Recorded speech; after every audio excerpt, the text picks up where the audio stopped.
You a Star Wars fan? Because you'll be amazed at number one, that a lot of women might be into the shit that you're into, but you're so worried about her judging you that you don't give it half a chance. But also some of the things that you're not into, you'll be amazed at how women would want to get into it because they want to get closer to you. A lot of times they say shit like, "Oh, I'm free on weekends," or I'm usually free on Thursdays," or whatever the hell. So if it makes sense, then I schedule a date.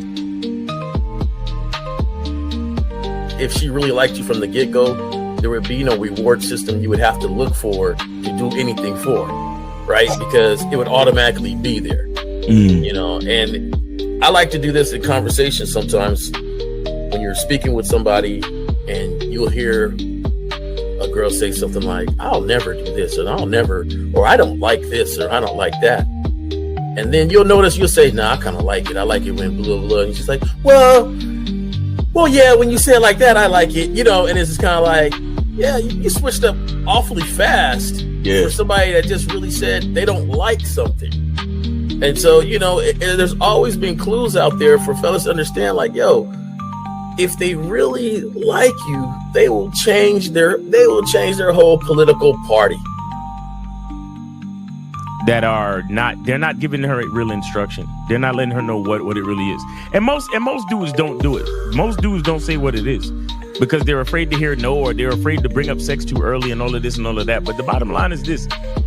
Either, again, and somebody said it, either she's feeling you or she's not. You understand? Either she's feeling you or she's not.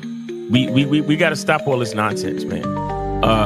Guys are too afraid to hear no, and it's like I'd rather hear no than to waste 2, 3, 4 dates and time spent, money spent, and all this other shit just to find out that you wasn't feeling me any damn way. You see what I'm saying? But so with me, first date is cool. If you don't want to do it on the first date, no problem. You could be on your period or whatever it is. There's a lot of things that could be off on the first date, right? It doesn't matter. But second date, you gotta know what it is. For me, I like exclusive vagina to me. And that's because I don't want to catch nothing to have my later years messed up. And I like to stroke without no condom on. It feels great. So I like it. So you like to be hugged by the sugar walls? You like to be hugged? Yeah. I like that velvet, plush velvet. The smoothness. So, but even then, J. Roman, I hear you.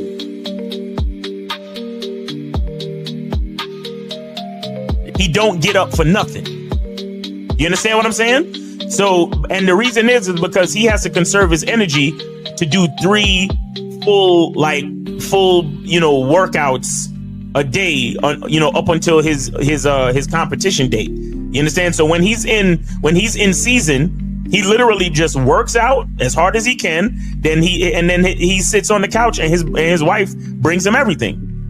The only thing she don't do is fucking piss for him, right? So what I'm saying is, it's one thing to have a wife that does it, because you said earlier, these were the words you used. You said a woman who says, "Oh, I rock with this dude, so I don't mind doing this." But see, it's a difference between a woman who doesn't mind and a woman who cheerfully wants to do it. Understand the position of a simp. Make sure you understand the position of a friend zone nigga. Make sure you understand that a man doesn't do anything for nothing. You understand? So run the game, be careful, and do what you got to do. Mm-hmm. And that's right there, J. Roman. And that's the problem. Your main chick should always be prioritized over all the new chicks. Right? The new chicks should not get preferential treatment. Right? So what would make it difficult for a lot of women is if you're giving girlfriend treatment to the new chick. Right? So this is why when you very first meet women, you have to establish boundaries and parameters where they got to earn everything. So that way, when the main chick is with you and she knows you're dealing with new women, she knows they have to go through the gauntlet too. They just don't get shit quicker. Like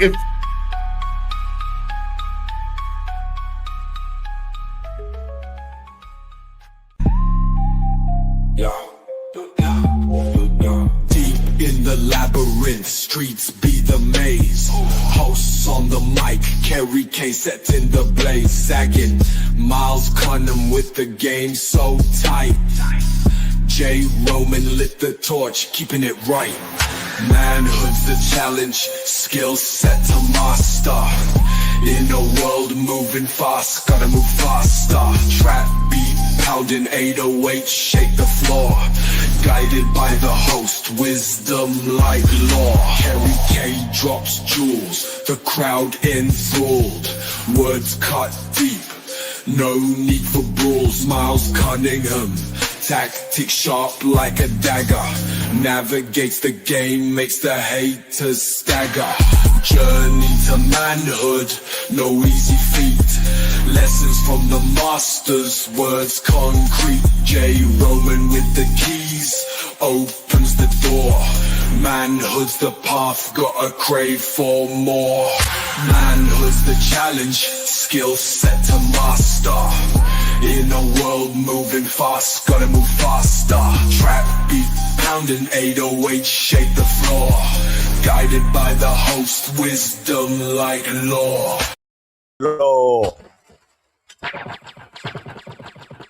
Yeah. What's good? Yeah. What's going on, my bro? What's going on with you? Chilling, man. What's going on with you, man? How's everything? Hey, man, I can't complain. I'm waiting for some scattered rain showers. It's not as sunny in San Antonio as I like it to be, but, I'm making it. All right. That's what's up, man. That's what's up. The weather down, I'm sure the weather down there is I mean, except for the rain, is it got warmer already, hasn't it? Oh, hell yeah. It was 90 something the other day, and I'm like, God damn, I wish it would get cold again just for a little while longer. Like, I like around 60, 65 is perfect for me. 60, 65. Yeah. When it gets to be about 85, 90, I'm like, I thought looking for some water to jump into at that point and shit. Like, hot out here. But what's going on with you, man? You got anything you want to promote? Yeah, man. Guys, make sure you go to CunninghamElements.com, and I've been telling guys about my designer fragrance soap bar, and it is inspired by the fragrance Tom Ford effing fabulous or fucking fabulous for the vulgar. But right now I got 4 bars left. Guys been ordering it. I got 4 bars left. So if you want to try it, please, get your order in. And that's what I have in inventory right now, just 4 bars left. So if you guys want to try that out, go ahead and get that. And of course, we still got all the other flavors of soap, all the other fragrances of soap. And we also have Masculine Identity Parfum, the fragrance, and Masculine Identity Sport. So, you probably want to stock up on the fragrances because they're really good, spring and summer fragrances. So you could get out there on a dating scene and make shit happen. And man, make sure you also go to masculineidentitymembership.com. Right now, we're going through a series of how to implement systems. Last week, we did the approach system. This week, we're going to be doing the dating system. So, guys, the beautiful part about systems is that when you have a system set up, you can set it and forget it, and you ain't got to worry about nothing. And then, of course, make sure you guys go to shoplucario.com and get the new program, What Men Wish They Knew About Women, that features April MC, and also get your dating consultation and how to master the vetting process. So go to shoplucario.com and get those programs, man. You need that. And shout out to K-Zag. Let's have a good show. Shout out to the audience and the people in the chat. Let's get it. There we go. Appreciate that. So yes, real sir. quick, my Patreon people, channel membership people, just be on the lookout. Also, for those of you who haven't checked out the Patreon or the channel membership, the links are in the description. If you're so inclined, just go give it a gander. Just go take a peek. You know what I'm saying? If you ain't feeling it, then dip on out. You know what I'm saying? I ain't mad at you. You know what I'm saying? Every relationship has this unspoken power structure. We do have a video for you guys. I just want to say this. I was watching you and Lucario, I believe it was yesterday. I want to say it was yesterday, where a guy called in and he was talking about how he left one of your soaps at his mother's house. And he was asking for the soap. And she was like, what soap? That ain't your soap. That's my soap. And how she cannot bathe. She cannot take a bath with anything else other than that soap. I'm telling you. Guys, so y'all need to clip that shit because that shit right there, you can't get no better promo than that shit. Family members keep ganking your shit. Yes. But also it speaks to the quality because this is an older lady, mind you. So she's been around for a minute. So the fact that she's keeping it and she says, I cannot bathe with anything else other than this. She says, I haven't ran into anything of this quality. You can't get this back. But go ahead. Nah, real talk. I'm not even surprised, man, because I put a lot into my soaps, man. I put a lot of hard work and serious patience. And, you know, like I said, I do the rendering and all the processes myself. I'll be in the kitchen cooking up for real. I'm on some Tyler Durden shit for real. For those that don't know, check out the movie Fight Club. But shout out to Jarrell for calling in and letting us know that his mom done taxed him and gangstered him out of his own bar of soap. Facts. That's some dope shit. Jay Roman, what's good, fam? Jay Roman in the building. What up? Yes, sir. My levels all right? Everybody hear me? We good? Yeah, we got you. That's what's up. All right. I had to make sure I'm not zagging in this thing. Hey. Zagging in this thing, huh? It's been known to be infectious. I thought I was about to, though. The computer was acting up. So what we got today, Zach? What we got today? So we do have a video. Matter of fact, let me go ahead and get it ready right now. Before we play this video, though, okay, look at the title. Every relationship has this unspoken power structure. And real quick, guys, if you do have a question, put a Q in the chat followed by your question. I would highly suggest you get those questions in as soon as possible.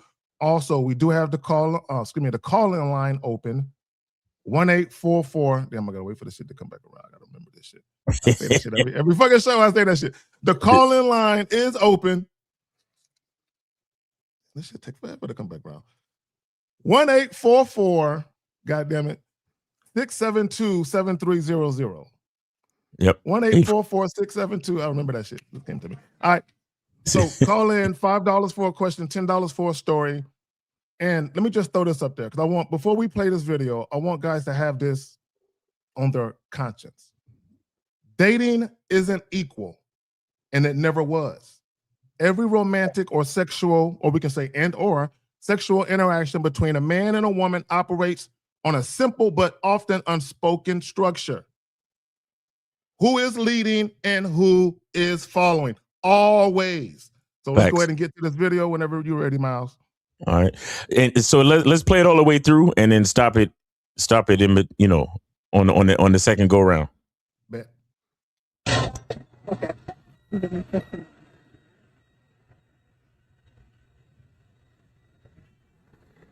Who's that? I don't need to tell with you who he meant. Who is the guy on? It's my friend. What friend? He had no show. Excuse me. I'm over here. You want to hear? I want to see who. No, it's my friend. Only my friend. There was a guy with his shirt off, and you won't show me who it is. He's just a friend. My friend. From where? I don't need to tell with you. You don't need to tell me. Yes, it's my friend. It's my private life. I never asked you about when you chatting with a girl. I never text with a girl and have a girl with a shirt off. You liar. You lie. You always say, I'm lying. I'm not lying. You are not. I don't need to show you. You don't need to show me? I don't need to show you. Good luck. Why? All right, good luck. I feel so bad for him. Good luck. Violet, she's not sharing information with me. I asked her straight up if she's dealing with someone, and I know what I saw. It's just another thing that I have questions about. And to be honest, it's like, what the is going on? Good luck. This is like jumping from fire onto fire. It doesn't make it sound like truth at all. Anyway, I hope he's found what he's searching for. All right, there we go. So he says, I don't know what's going on. Allow me to shed some light, my brother, on what's happening to you, right? So again, every relationship has this unspoken power structure. I don't care what women say about love, about partnership, that goofy ass term going around. There's always somebody leading and someone following. There's always somebody who has more of a dominant personality than the other person. It doesn't matter if it's a man or a woman. There's always someone leading, someone following. Now, shout out to all the passport bros, right? Because I really want to holler at y'all just for a moment. And I want you to understand that no matter what continent you find yourself on, what country, what province, what township, what town square, what village, it matters not. Women will always gravitate to the men they are the most sexually attracted to first. And the guy with his shirt off, that's the guy in her phone that she's most sexually attracted to. The guy right there, the guy that's in a foreign country looking for a foreign woman because their culture is different and they grew up traditional, and they're supposed to be more submissive. Well, so much for that. So that this video blows that shit out the fucking window, right? Fact. So what happens is you will have women in these foreign countries because, you know, they broke and shit and their family live in, you know, cinder block, you know, homes with 10 huts and shit, 10 roofs. They will fuck with you for the money, right? And I said this in a recent video. Guys just need to understand when it comes to the ecosystem of game, where you're at, and the totem pole, where you're at. You need to understand that if women are fucking with you because of your money or your resources, that's just what it is. It ain't for no other reason than that. And what will happen is women will always find their way back biologically to the men that make their pussies moist. Y'all got it. Ooh, real talk. Yeah, this is my first impression is with the guy. The guy, he seems to love to ask a lot of questions. That's my first impression with this dude. Like, again, my thing with dealing with women is that we as men, we need to give way more instructions than we do questions. And I think the problem with a guy that asks a lot of questions is that the reason why you ask a lot of questions is because you don't have a solid program. You don't have a way that you like things to be. You don't have, like, you know, when they say the phrase my way or the highway, well, he doesn't know what my way actually is. He hasn't defined it. Because he doesn't have a masculine identity. And there's a lot of things going on that he's still allowing her to have a certain type of say in what's going on because he's deferring to her and he is putting her on some type of pedestal, which is why he's in trouble. You know, she's disrespecting him. She's not complying with him. And all he's doing is continuing to ask questions. And so, you know, it's just interesting that when I look at this, it makes me want to talk to the passport bros. Like, so what's going on here? You know, like, how come he's in a foreign country? He's dealing with an Asian woman who they say is more submissive, but how come he can't get her to act right? Like, he's walking in one direction and she's walking in another direction. He's talking about, hey, I'm over here, and she's not even. You know what I mean? So it's just interesting to see that the game is necessary no matter where you are. It's hilarious. No, it's hilarious. Like, you know, hey, what's that? I don't have to show you. Okay. So what more is there to say? Okay. And you would think, in a place, let's just say this place of power, right? Where these guys believe that money should bring them, you know, the status of that should bring them pretty much everything they want to bring them, right? Right. So he could take his money and go somewhere else quickly, right? So, you know, oh, okay, all right, on to the next. Good luck, you know. Right. But he is steadily, you know. I think you're still hiding things. I don't think you. So he's dealt with this prior to, right? Exactly. You know, I think you're still hiding. Still means that it was done before. So in this place where, you know, it's supposed to be better, it's not. And the only reason is, and this is what it's not just for passport bros, it's just anybody really trying to make a change. If you move somewhere and you go to do something different, you're still you. Right. So you're the one you need to focus on more, because you bring your same desires, you bring your same attitude, your same speech, your same thing to somewhere else, the same people you are attracted to. That's why sometimes when people say, "Oh, I need to move out this area. I'm getting in nothing but trouble." And then you move to another area and you're still getting in trouble because that's the element that you're most comfortable with, the element that you attract. He has an element of no game. That's going to follow him no matter where he's at. And it's only a matter of time before it completely comes out because he really didn't work on him as far as when he went over there. He went over there with saying, my money should do it all.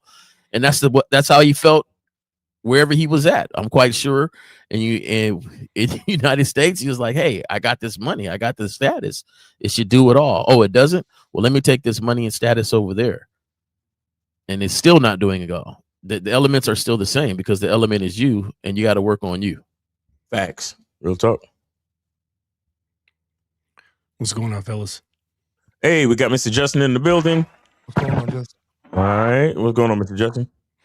Yeah, this is an interesting video. I mean, you guys are spot on. I mentioned in the chat that no matter what country the person's from, where the woman's from, they've got built-in loser detection, like baked into their operating system, like every woman, because it's in their hindbrain, because their biology says don't mate with a loser.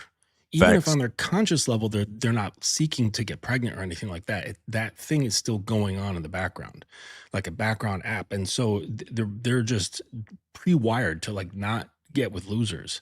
So when that comes up and she starts sensing this, then that's when she's going to start deviating this way, that way, But as far as like the foreign women, like getting, like easier and so on, like in a way, it kind of is in the sense that there's a lot of family values and they have a hierarchy structure built in. Like you don't fuck with your elders. Like the grandfather or the great-grandfather goes over everybody. The great-grandmother goes over everybody. So there's like a hierarchy structure that's built in, but that doesn't mean that if a guy doesn't know what he's doing, can benefit off that. It's like if I hand like a Formula One car to somebody who doesn't know how to drive, that car's worthless. You know what I'm saying?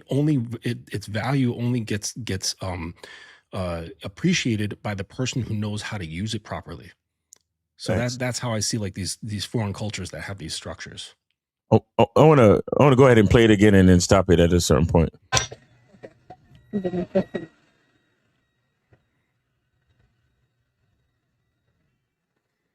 Who's that? I don't need to tell with you who he meant. Who is the guy on? It's my friend. What friend? He had no show. Excuse me. I'm over here. You want to hear? You see, like that entire exchange is that entire blatantly disrespectful. It just shows weakness on like she's bro. Like I don't want to say that she's not afraid of him because I mean, we're not talking about any type of relationship where she should be afraid of him, but it's like not only is she not afraid of him, she has no respect for him. Like it's just oh man, and what I want to say too is that the way he's behaving, you could tell that is his way. Like that's how he behaves, whether he's in the United States or he's in wherever the fuck he probably in Philippines or somewhere. But the bottom line is he's a pushover, right? No matter where you go, there you are. Like this is sad, bro. This is. I want to see who. My friend, only my friend. There was a guy with his shirt off, and you won't show me who it is. He's just a friend. My friend. From where? And let me tell you something. If I'm ever dealing with a chick and it's to the point where I need for her to show me what's going on in her phone and all this other shit, I already know I've lost. I've already know I'm fucked. You understand? Let me add this. Oh, go ahead, Miles. My bad. Go ahead. No. You got it. No, I just want to say this, and it goes back to what all of us say, either as a collective or all of us say on our own, platforms and what have you. Guys, when you very first meet women, we can talk about sexual attraction. We can talk about all of that shit.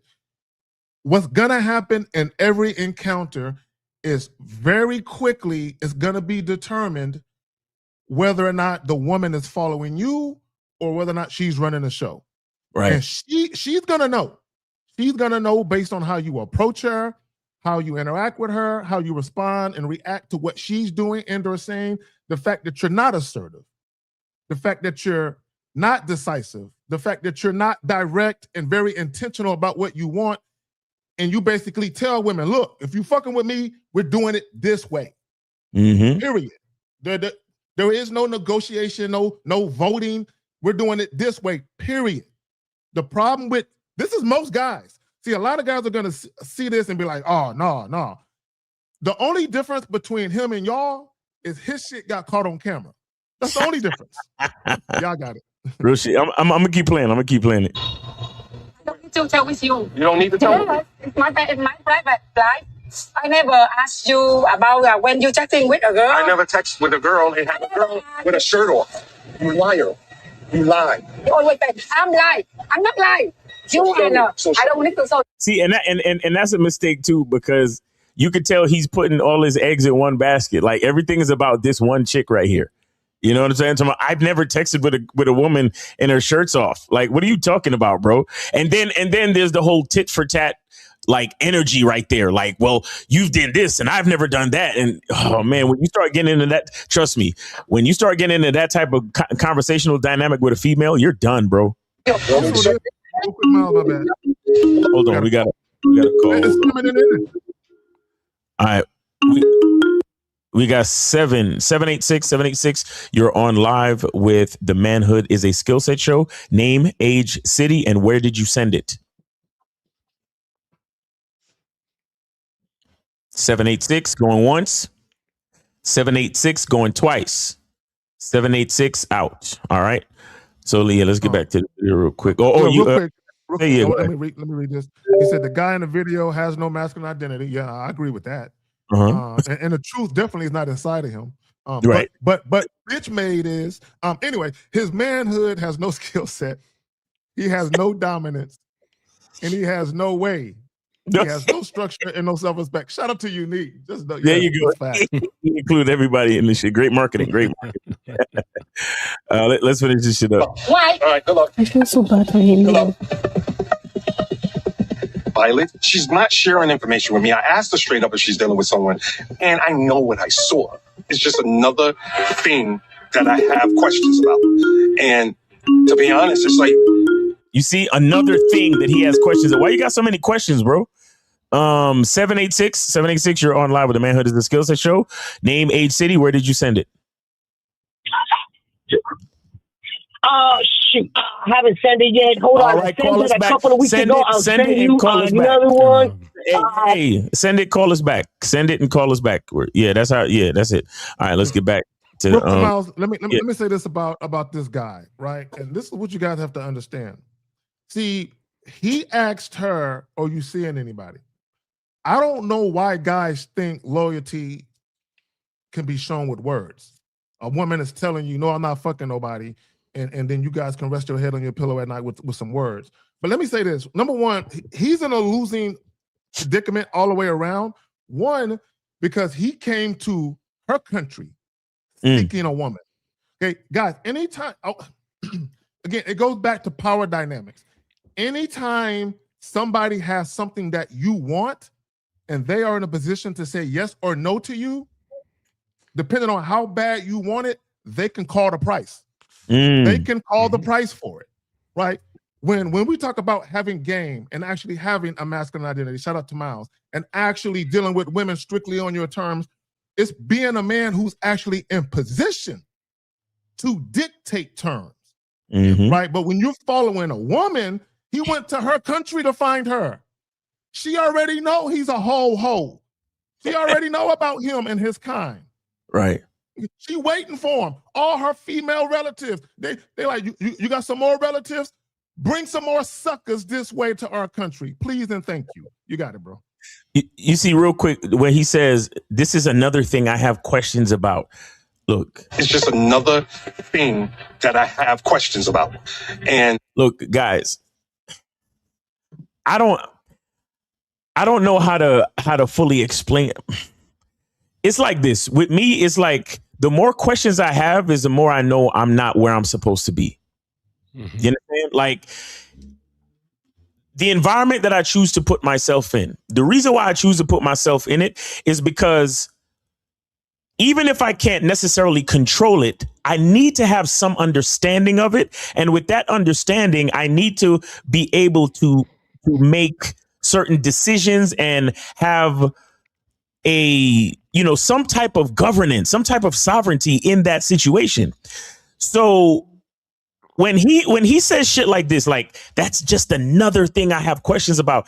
It's like, bro, like, so you realized that you're in a situation with a woman where all you really have is constant questions. And if you have constant questions, that ultimately means you're not in control. You understand? And not only are you not in control, but you don't even understand the situation that you're in. And then on top of that, we're in a foreign country and we're dealing with perfect strangers. And when I say strangers, I don't just mean strangers because you don't know them, but there's also things about their culture that you don't understand, which is why you have so many fucking questions. You understand? So his lack of game is actually doubled and tripled when we start to consider things like culture and, you know, like him being you know, when they say a fish in a big pond or some shit like that, like he's alien to everything that's going on right now. Not to mention the fact that he's alien in how to carry himself as a man when it comes to dealing with a woman. Right. So you're saying that he has multiple layers of not having leverage. Exactly. Across the board. Let me say this real quick. And here's the problem when guys, and I'll pass it to you, Mr. Gism, right after this. Let me say this. This is the problem when guys say, oh, I'm going to go abroad because the way their culture is and the way their traditions are, women are a certain way.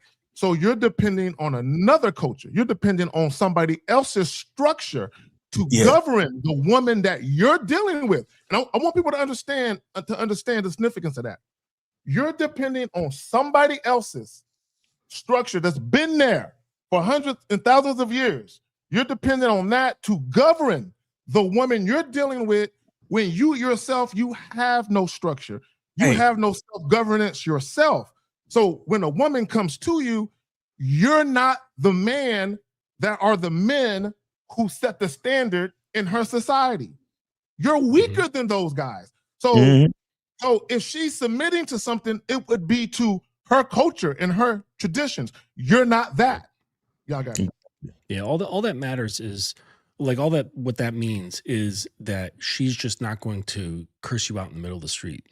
Exactly. You know what I'm saying? Like, because she has respect for she lives within the culture that she has respect for. So she's going to behave in a certain way that saves face, because in Asian culture, saving face is huge. Like getting embarrassed is like a massive, massive ordeal. So, and then she knows, like, if I am acting a certain way, that says something about my parents, my grandparents, my ancestors. Like, it's a really bad thing to be out in public looking like a fucking ratchet idiot. So she's not going to do that. But that doesn't mean, to Zag your point, that she's just automatically going to acquiesce to the man. It just means she has a certain standard for her own behavior within her culture. Facts. Yep. And how weak do men look? Right? Like, you know, this is our representative going over there. Right. How weak does he? No. It is not our representative. That's the representative of males. Yeah, I'm just saying, like, how weak does this guy look? Like, you go over there to create leverage, right? Yeah, it looks bad. Leverage. The whole purpose of going over there is to automatically have a certain amount of leverage, but you rely on the strength of the men of centuries of old to create this culture in which, you know, supposedly to give you this leverage or this money, and you look at her, and this was funny. You look at her as being weak because she's weak and submissive because of means, not because of your influence. Right. So you say, hey, I don't want to influence anybody or be the guy that's going to stand on my square and be the guy that, you know, where I have to work for this. I want her to be weak because of her means and submissive because she doesn't have the means, and that's cool with me. Right? That's cool with me until all of a sudden, you know, I never forget. Remember that Eddie Murphy? That I want half Eddie. He said, I went over there and got her and brought her over here, and she only knew a few terms, but she, by the end of the relationship, she talking about, I want half Eddie.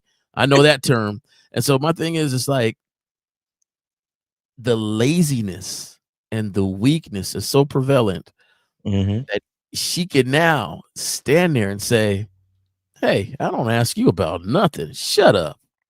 That's basically what she said. Like, I don't ask you about nothing. And that's what he's supposed to be. That's where he's supposed to be. I don't want to ask you, because here's the thing. I don't see all of that questioning shit. Look, I'm not even saying that a guy with game is going to totally know everything about the other culture and totally understand everything. But here's the thing. When you can control yourself somehow, I mean, I may not even know how to fully explain it, but when you can control yourself, somehow that provides some type of leverage, as you say, Justin. It provides some type of leverage with your environment, with the people in the environment, with the environment itself, because self-control is the first, is like the first layer of control. Do you understand what I'm saying? And that's why I appreciate what you do, Mr. Justin, as far as the Dominance Academy, because the one thing that I understand is that dominance, and it's one thing that we've discussed as well, is that dominance is, a lot of people just look at dominance as, oh yeah, I'm being dominant over the woman. No, the first thing with dominance is understanding dominance of self, understanding emotional sovereignty, understanding knowledge of self. Like even with, shout out to Lucario with the vetting process, right? The first thing you must understand about vetting a woman is the fact that you have to vet yourself, because it is your consistency of character, which is the baseline of the whole vetting process. Because what you're really teaching the woman throughout the vetting process is to understand the consistency of your character as the man, not just to look at what the woman is doing, because what the woman is doing should be a byproduct of the consistency of what the man does. And this guy in this video, man, he's so far removed from that. It's hilarious. Like Jay Roman. I think you said something that I really. Go ahead, Jay. Go ahead. Yeah, I think you said something that I really want a lot of people to understand, because I hear people that think the guys on different shows or shows like this, you be like, man, that's phony, man. They get a woman in front of them, they're gonna do this or they do that. I always say this: it may not change what is said, right? But the purpose, the reason, and the actions, it changes it. Right. So have we gone to a different country before and had some fun? Yeah. But I wasn't relying on the structure of that country and the women to be submissive to have that fun. That's not what I went to a different country to have some fun. I went to go on a vacation or something like that. So, everything might not be different, or the words might not be any different than what somebody is saying. But at the same time, the reasoning is different, and the purpose and why it's said is different, and that matters. It matters. Yeah. If I'm sitting there and a dude is, and I'm watching, hey, who that on the phone with his shirt all off, trying to look like Hulk Hogan? Oh, that's your style, huh? I'm gonna have that conversation. Oh, that's your style right there. Okay, cool. Bloop. She might not see no more Jay Roman, but it ain't got to be a whole conversation. I just don't understand. We're not having a whole conversation. Why we do this? Things happen, but the difference is the reaction and the purpose and the reasoning on why you create the world you create. Okay. Let me add this, right? Because I'm looking at the caption, and I'll be remiss if I don't add this, right? He says, these are the submissive, non-ran through women they're going overseas for. I just want to say this, because I want to dispel a myth. For whatever reason, guys equate how many bodies a woman has or hasn't had with her level of submissiveness and what kind of woman she'll be character-wise. Her virtue. Guys, you can be dealing with a woman who's a virgin, and she will still dog walk your ass. She will still be disrespectful. So whether or not she's a nice, pleasant woman or just a bitch has nothing to do with how many dicks she sat on, right? It's just how she views you, right? So yeah, stop equating, well, if she is ran through, she's going to be a bitch and mean. But if she's a virgin, she's going to be very docile and meek and no. Yeah, I got it. Yeah. Well, if you look at say like Japanese culture, even like today as well as in the past, there were like very like high level geisha, and part of that, I mean, they were highly trained in tons and tons of different things.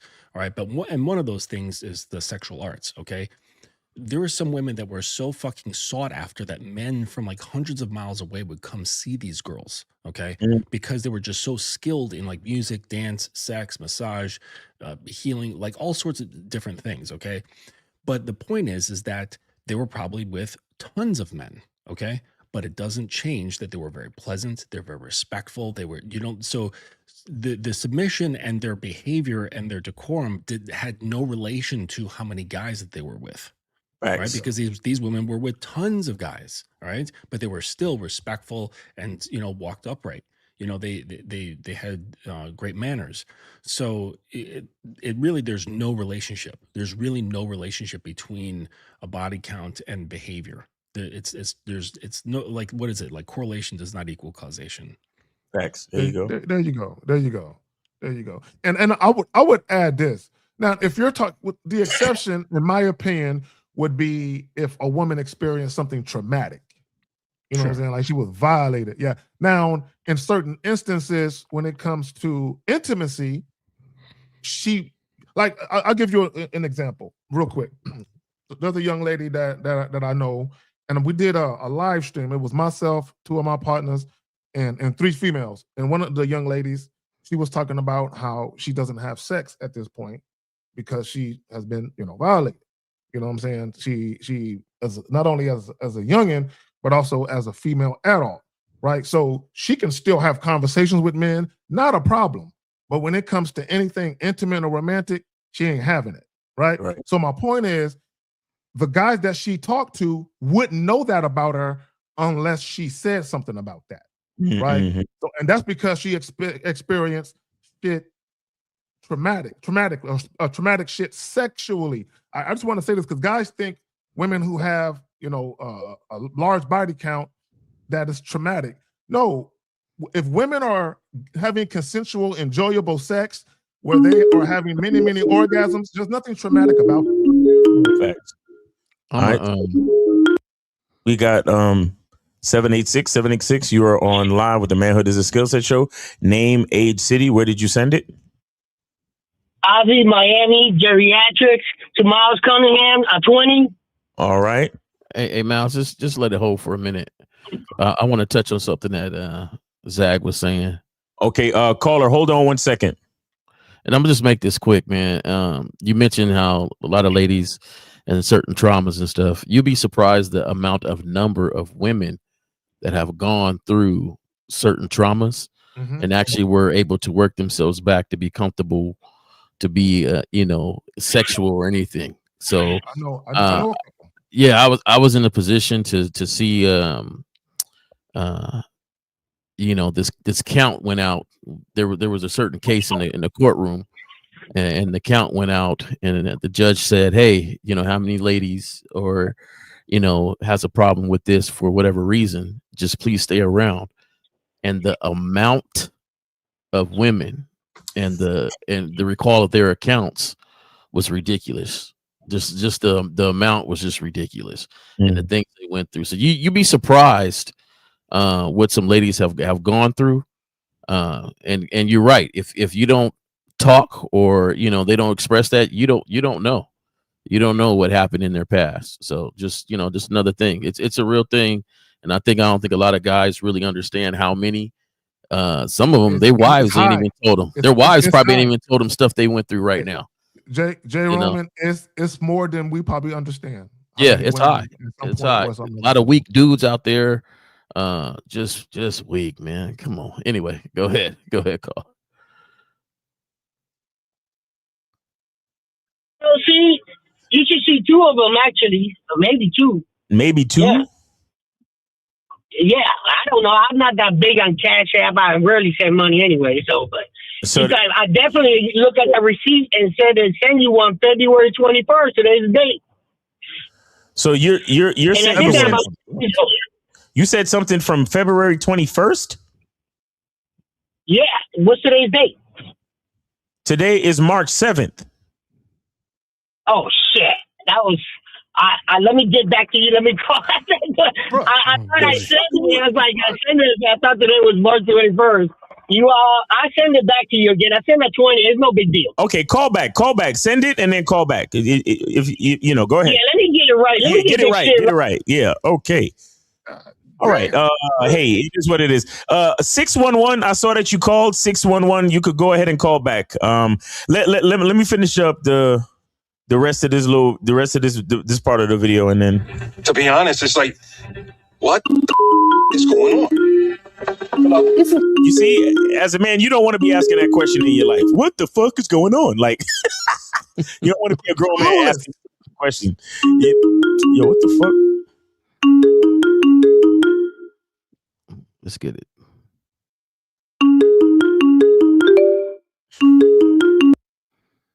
Six 661. Can you hear me? 661. I don't know what's going on. Bruh. 661. Go ahead. All right.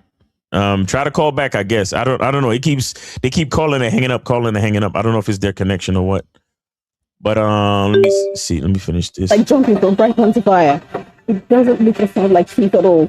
Anyway, I hope he's found what he said. All right, that's pretty much it, guys. I don't know if you want to leave it on for any reason, but that's pretty much it. I was curious on what she said, but I couldn't understand it.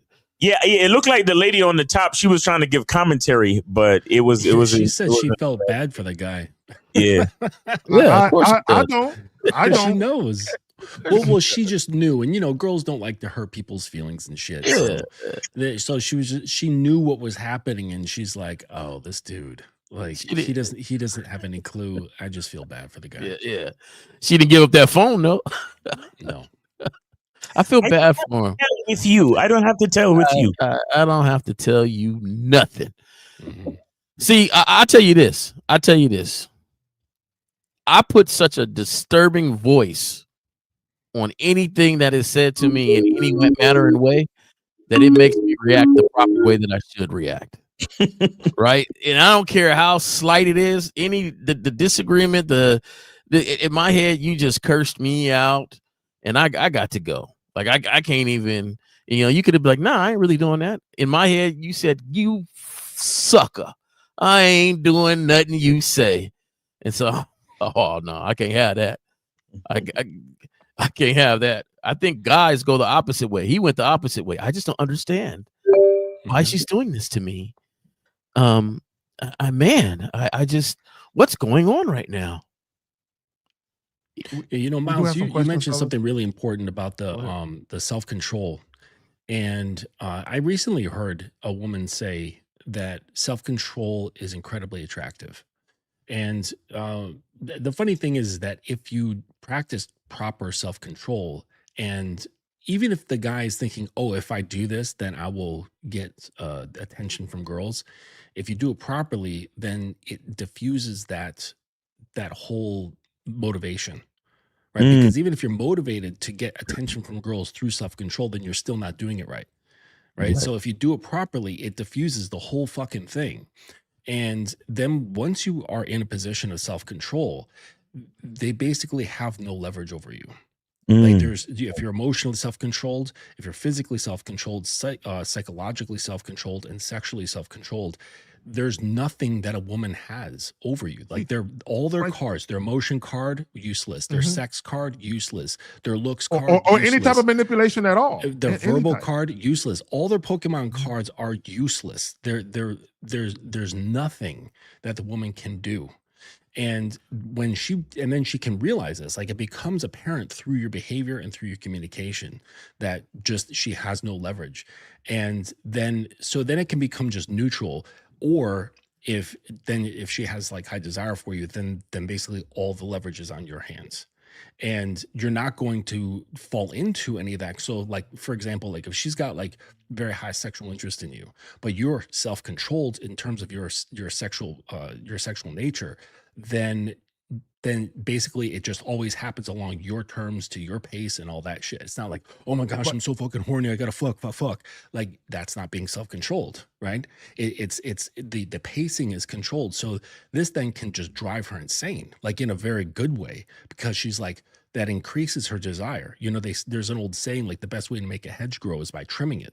So it's not just giving it everything and then it'll grow better. You actually make a bush grow by cutting off the things, by restraining it, and then it grows even more. And then you cut it some more, and then it grows even more. So it's like, guys don't understand that your impulses, they actually characterize you as an adolescent. It characterizes you as a teenager who, you know, like, because when we were teenagers, you know, we're raging hormones and shit like that. It's like we just wanted to get it in and touch girls and feel them and do things and stick things inside them and all that sort of stuff. So that's just what we. But when we acting like this as grown men, it comes off like a grown man acting like a teenager. And that's just not cool. It's not sexy. It's like you look at any other, like, say, like, desirable archetype that's seen in film, like just these characters that where women are just like, oh my gosh, she's amazing. None of them fucking act like teenagers when it comes to sexuality. None of them. They're all fucking cool, calm, collected, laid back, and nothing moves them off their square. Nothing. Right. She's lying there just begging for dick, and he's like, I'll think about it. So this is what I will say. I will say this, because you said something when you were speaking, that you alluded to this. You're talking about high sexual desire. I've said this. When a woman is genuinely attracted to you and the desire is high, at that moment, you have the most influence. At that moment. The problem with the average guy is something occurs. Either they're very thirsty, they're very excited, they show a lack of inexperience. Something happens in that interaction that changes the dynamic. The woman's perception shifts, and now she's running the show. That comes when you don't have any game. All right, so we got 786. You are on the Manhood is a Skill Set show. Name, age, city. How can we help you? Once again, Ozzy, Miami, geriatrics at 20. Hopefully I got it right done this time. I see it. Appreciate you. All right, yeah, we got it. Third time's the charm. Hey, man. Yeah. No, I send that always once every couple of weeks to you guys, because you guys deserve more technically. But I'll send you guys a 20 as much as a. Wait. Did you say more attention from you? That we deserve more attention? No, it's okay. No, more money. Oh yeah, the money we'll keep. The attention you can keep that. The money will. No, he said we deserve more technically. Oh, technically, I thought you said attention. I was about to say, damn. No. My bad. Go ahead, caller. You got it. Go ahead, caller. No. You need something to do with your ears, bro. No, I just want to thank you guys, you and Miles and the Dom.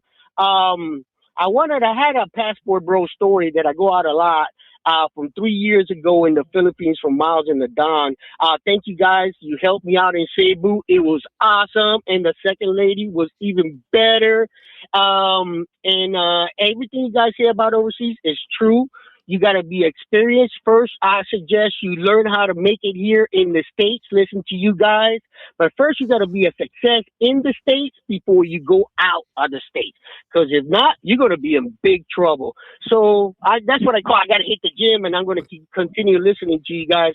But you guys are telling facts. And those honey are not honey and ice and a cup of tea like people think. Those Asian honeys are vicious, let me tell you. And just because they do what they do, they have their agenda, and it's to dig deep in your pocket. And as you can tell, I'm really bad at sending money, even to you guys. I don't send no money to no honey. And yes, the honeys will do whatever you say, especially when I call the Philippines or my girls in Thailand. The first thing I say when they call me, are you naked? Because they want to talk, you want to take my time, you got to at least say, do be something. So the first thing that comes out of my mouth, and yes, they will respond to a male domination. If you go in there like a pussy, they're going to eat you up.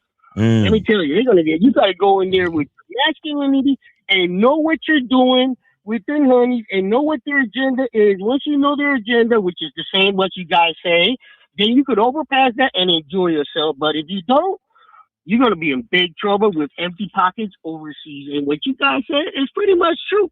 And then Asian honeys are just like you guys said. They'll wash, clean. I mean, they'll put you to bed. They'll titty feed you. And then in the meantime, they're digging deep into your pocket till you don't have any. And let me tell you, they will do that. Because I've been traveling. Did he just say titty feed? Yeah, that's yes, I heard that too. Yeah. So the women titty feed you, caller? Yeah, they titty feed you, they'll food feed you, they'll give you whatever it takes to get into your pocket. Let me tell you. Yes, they do. And if see right there, caller, stop right there, caller. Hold on, listen. I'm glad you said that. Hold on, caller, stay right there. I'm glad you said what you just said. Right there, what you just said, and that's the difference. Right. Just listen to what I'm about to say. I'm about to put it together for why the passport bros go where they go.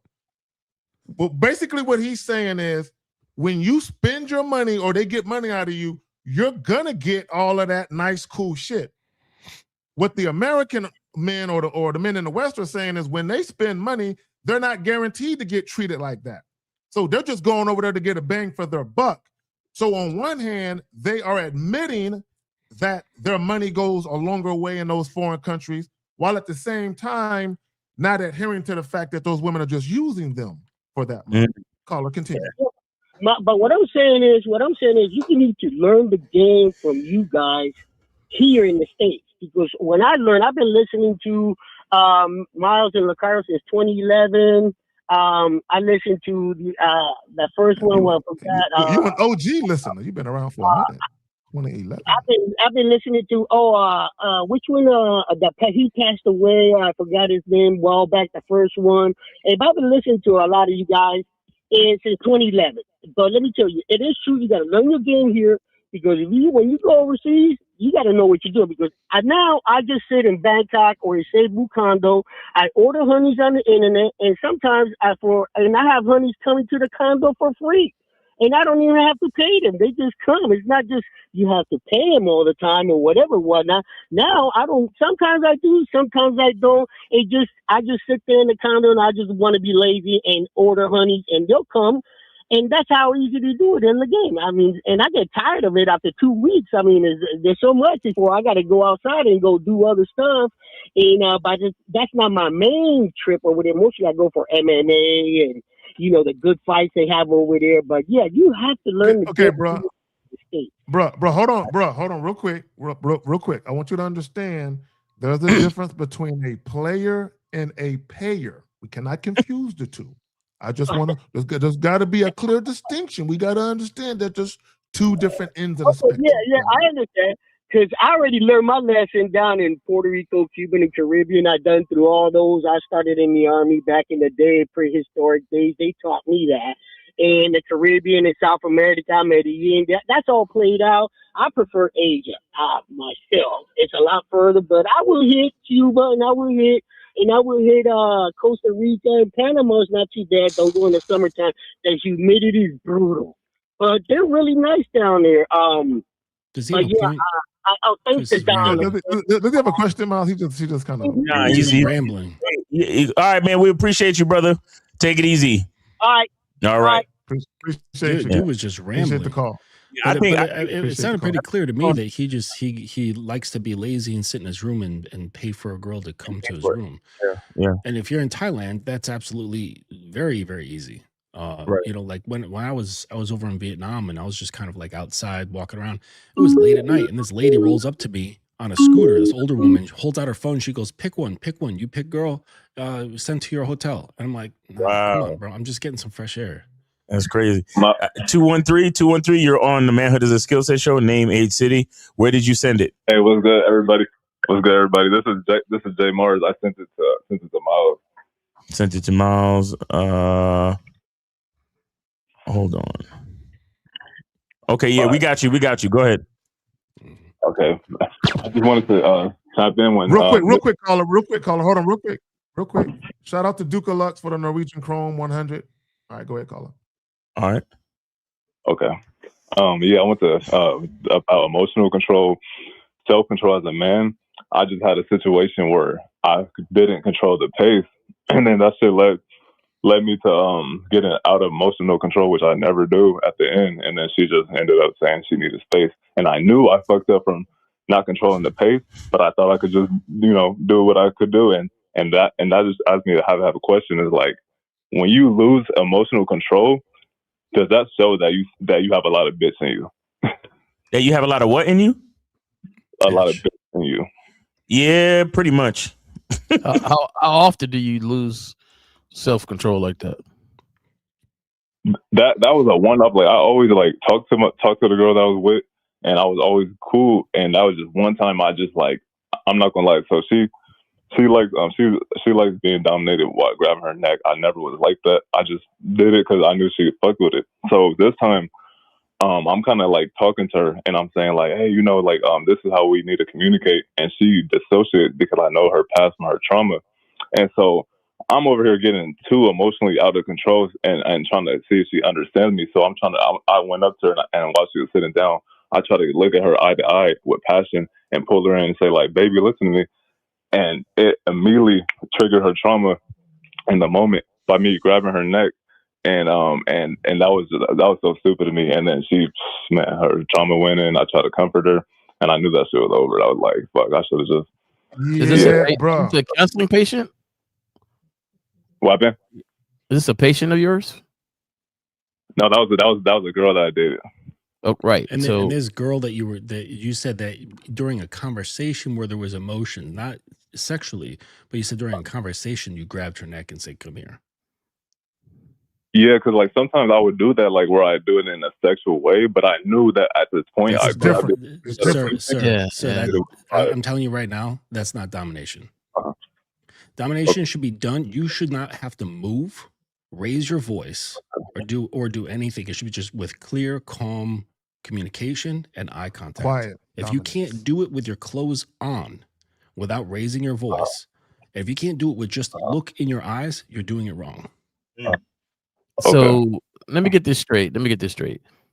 She likes the neck thing when having sex, but then you tried to do it just in normal conversation. Yeah, because like sometimes I would do that where I just like she'll grab my arm and just put it on her neck, even with that's during sex. Caller. That's performance. That's during caller. That's during sex. Hey, Roman, go ahead. It's during the flirtatious moments, right? So sometimes not always during sex, but flirtatious moments when you guys are flirting back and forth, right? Yeah, or like just like a normal like conversation. I was talking to her. I was just and I knew based on my tone that wasn't the right moment to do it. Yes, it wasn't at all. No. All right, so why did you do it then? Because I was trying to like instead of me hugging her, like instead of me saying like, oh, like come here, I was trying to bring her eye to eye to look at me.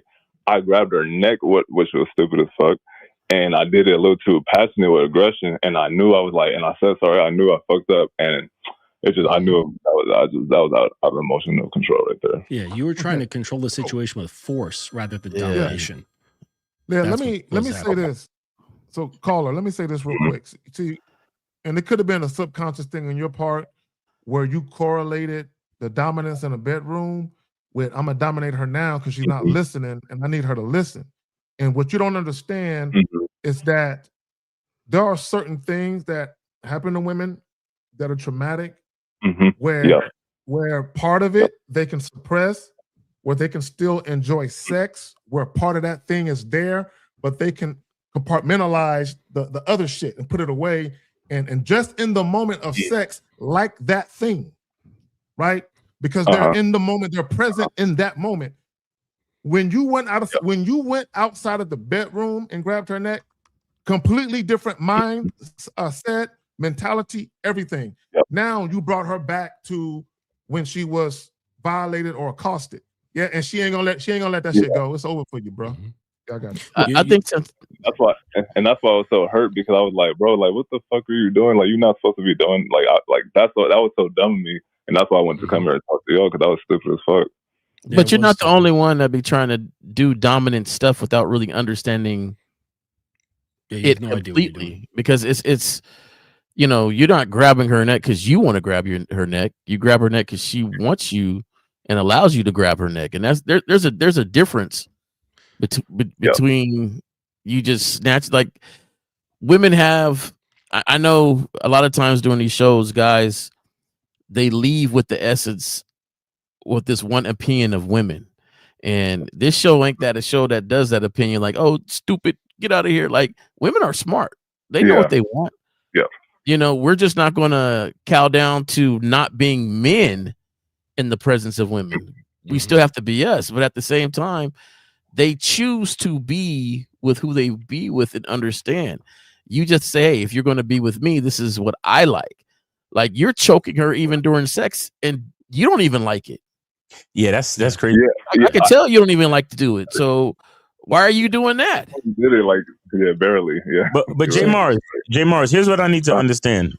This conversation y'all was having, what was the basis? What was the context of this conversation?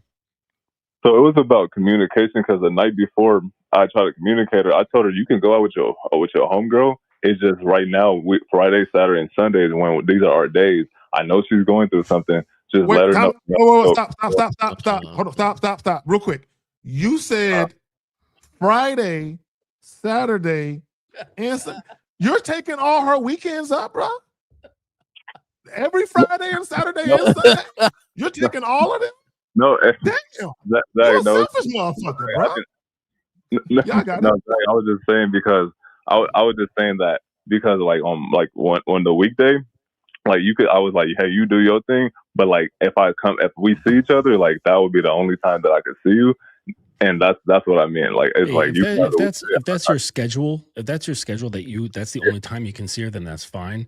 But it really should be her saying, when can I see you? I need to see you. And you're like, all right, well, I can work out these days. Not this is when you're gonna see me. But I wanted to touch on something that with this like grabbing at her, because I think it's kind of symbolic in the sense that you were reaching for something. All right. I think that you instinctually knew that you did not have control of the situation and you were grasping for it. And this and then you were like literally grasping to control the situation. Okay. How you should have conducted yourself is through containment. Okay.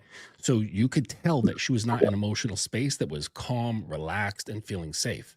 So a better thing would have been to do a little double tap on your lap and then say, come over here and sit on daddy's lap.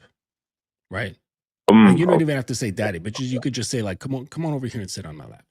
And then she comes and sit, and then you have her sit there and you hold her and then you talk to her, right? Like make her feel safe, not like do Scorpion, like get over here. Wait, hold on. Justin, don't give him too much. Guys, if you want more, go to thedominanceacademy.com so you can understand how to get that stuff. No, seriously, we can't be giving these dudes the sauce like that. Well, there's prerequisites to this too. So, you know, that's the secret stuff. But simply just saying like, hey, come over here, come sit on my lap. He was right? like, come here. Exactly. You don't want to like force the situation. It's an invitation, right? Right. So that she can feel safe. You know what I mean? You're like, come over here and feel safe. Let me ask him a question. How long have you known this young woman, bro? Oh, I think he hung up. Shit. Oh, did he? Yeah, I think he hung up. Or maybe the call dropped. He didn't sound like he was like the type to hang up. Call back, homie. Call back, J Marks. We got all right, guys. I saw 209 calling in as well. Go ahead and call back. So Oscar, there we go. We'll do the call. All right, we got choosing signals. Hold on.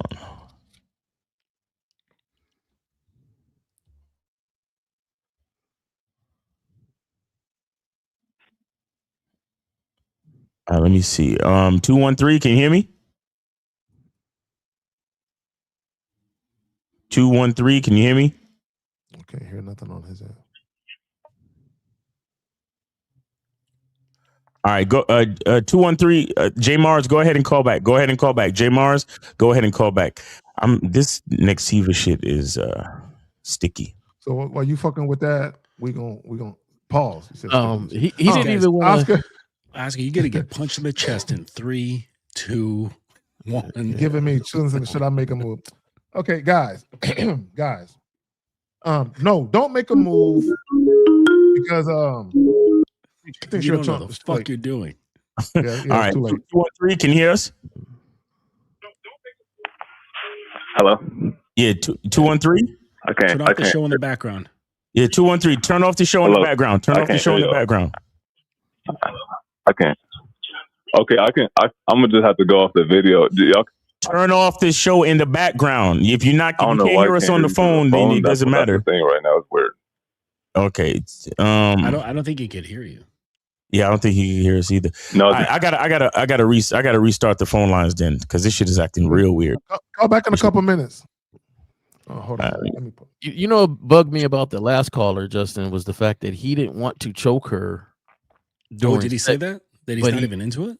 Yeah, he's not even into it. He's not into it. So he was So doing he's it not for even her letting himself. So that's what I'm saying. He was trying to correlate the sex shit with the out of sex shit, believing, oh, she wants me to be dominant in the bedroom, so she wants me to be dominant, period. So let me be dominant here. And he completely listen, you realize you don't need to even touch a girl to be dominant with her. Exactly. It's actually even more dominant to not touch her.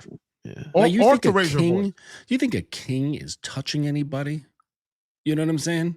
Like he commands just by talking alone. Right. Facts. I mean, he can touch if he wants to, but he doesn't have to. That's the point.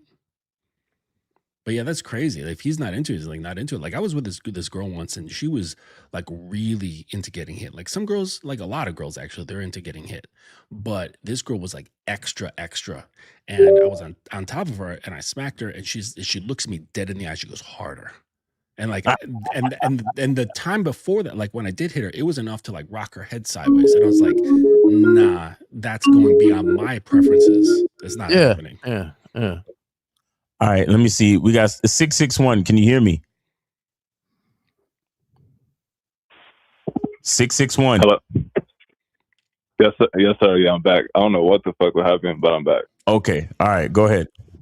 Yeah. You guys so we were saying that you doing stuff. How long have you known this young lady, or how long you been dealing with this chick?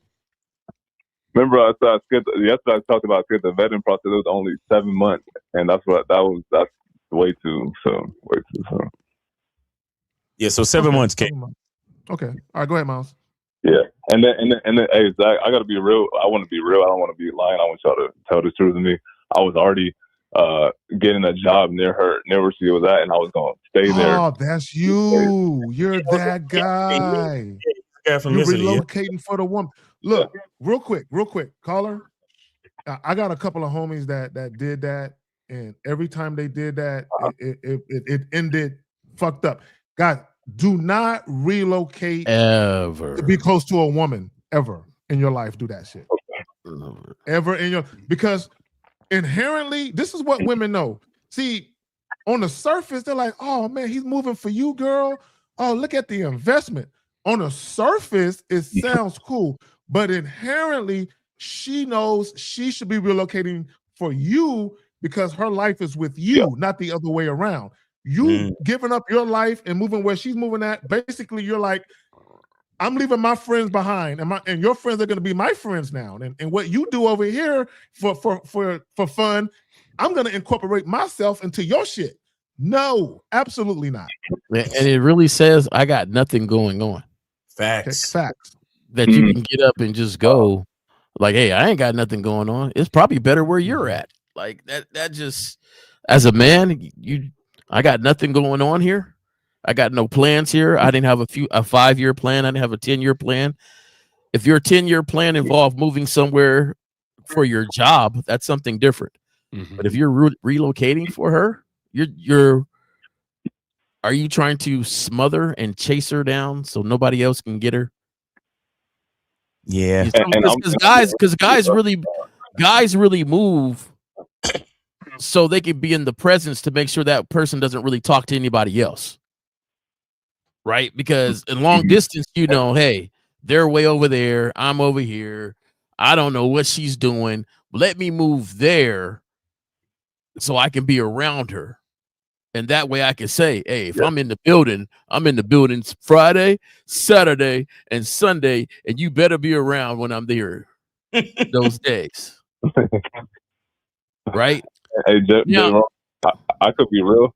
The reason why I did it too, like she was coming to me 2 hours away from Palmdale, and I started feeling bad. So then I was like, okay, because she would say like, why don't you sometimes come to Oxnard? And I was like, I don't mind, come out there. So I started getting a hotel out there.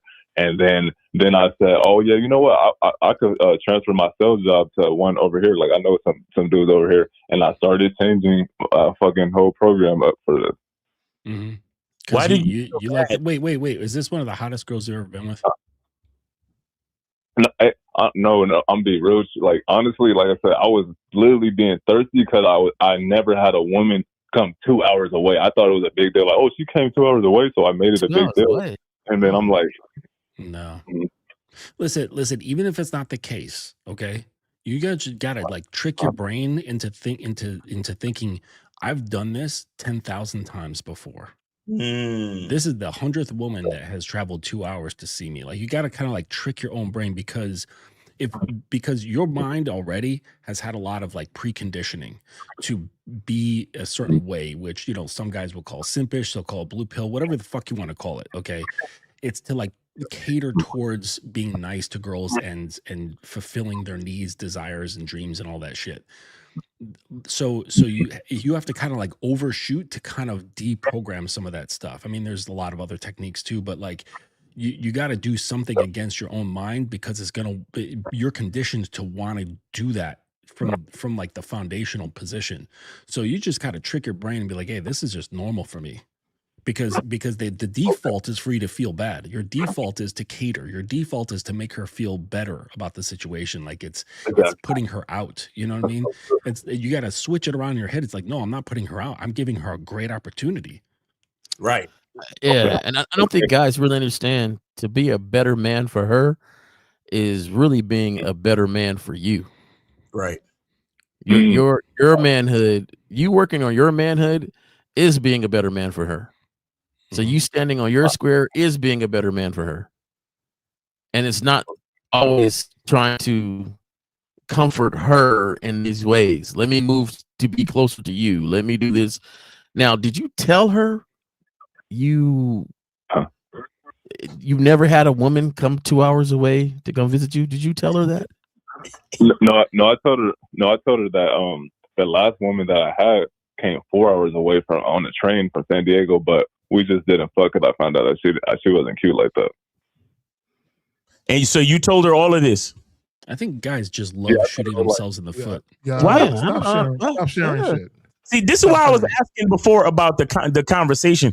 What kind of conversations do you guys have with women? Like, guys. Let me tell y'all something about a program. Because I had a client ask me a question the other day about. Okay, so when you're having a conversation with a woman and she's expressing her emotions to you, how should you do this and how should you do that? Listen to me. You decide how you show up in your relationship. So if you let your woman make you her emotional tampon, then that's what's gonna fucking happen. So every time you guys spend time together, she's gonna use you as that emotional tampon. She's gonna vent, she's gonna bitch to you. Why? Because you invited that dynamic into your relationship. But again, I repeat, you decide how you show up in the relationship for your woman and with your woman. So if she knows that the relationship goes like this, we schedule time, we meet up, we enjoy our time, we have sex, we enjoy it. And if she's your woman for a long time, you cuddle, and then you go back to your life, I go back to my life, and then we look forward to seeing each other again, then that will be it. Yeah. But if you say, hey, come over to my house, vent, bitch, complain, tell me all your fucking problems, and then force me into a corner where I have to figure out how to fix all your fucking issues, then that will be your fucking relationship. You guys think you see, look, let me tell you something about a masculine identity. The reason why I really encourage, like I created the membership and everything like that is because you have to define who you are in this world. If you don't do it, someone else will do it for you. Okay. And you guys are so like enamored with the woman's beauty and the fact that you get to feel good while having sex with her and all of this shit. You're willing to let her define what you are to her rather than you defining it. Okay. So, and if you don't get coaching for it, go ahead, Zach. No, I just want to say this real quick. Y'all, to Miles' point, y'all need to stop. Just because you're dealing with women doesn't mean you have to be their emotional dumping ground for all the dummy wrongs that ever happened to them, right? But part of that is on you because of your willingness to overshare your own shit. So she's like, oh, okay. Oh, so I can vent to him like he's venting to me. guys, let me just say this real quick. Women are not made or built for men to vent to. No. They're not there for that. Not at all. So the moment you start doing that, you become like one of their girlfriends. So the relationship dynamic changes, and what ends up happening is the attraction, the momentum of the attraction begins to slide away because she doesn't look at you like a man now. She looks at you like one of her girlfriends with a dick now. Facts. And I think makes you trans. I think you guys, a lot of gentlemen need to actually get the coaching, right? And I understand why they don't. They listen to a lot of the different programs and what the individuals are saying, the coaches, Miles, Zach, Justin, and Steve the Dean, 50, and Lucario are saying makes sense. It makes a lot of sense. And if it makes a lot of sense, then you could just go out and apply it, right? But there's a lot of stuff in between that helps you apply it and apply it correctly at that time period. Because you won't be able to say it exactly like and do it exactly like any of the coaches. You have to do it for your style. But to understand your style, I think you got to really get some coaching behind it to solidify your style and how you present things. And I know a lot of things make sense, and hey, I'm going to apply that. But at the same time, there's reasonings and things that you need to know behind it. And I think that's where the coaching comes in, where it glues all the stuff together to help build that essence for you. And because you're choking her and you don't really want to choke her, you're moving to her.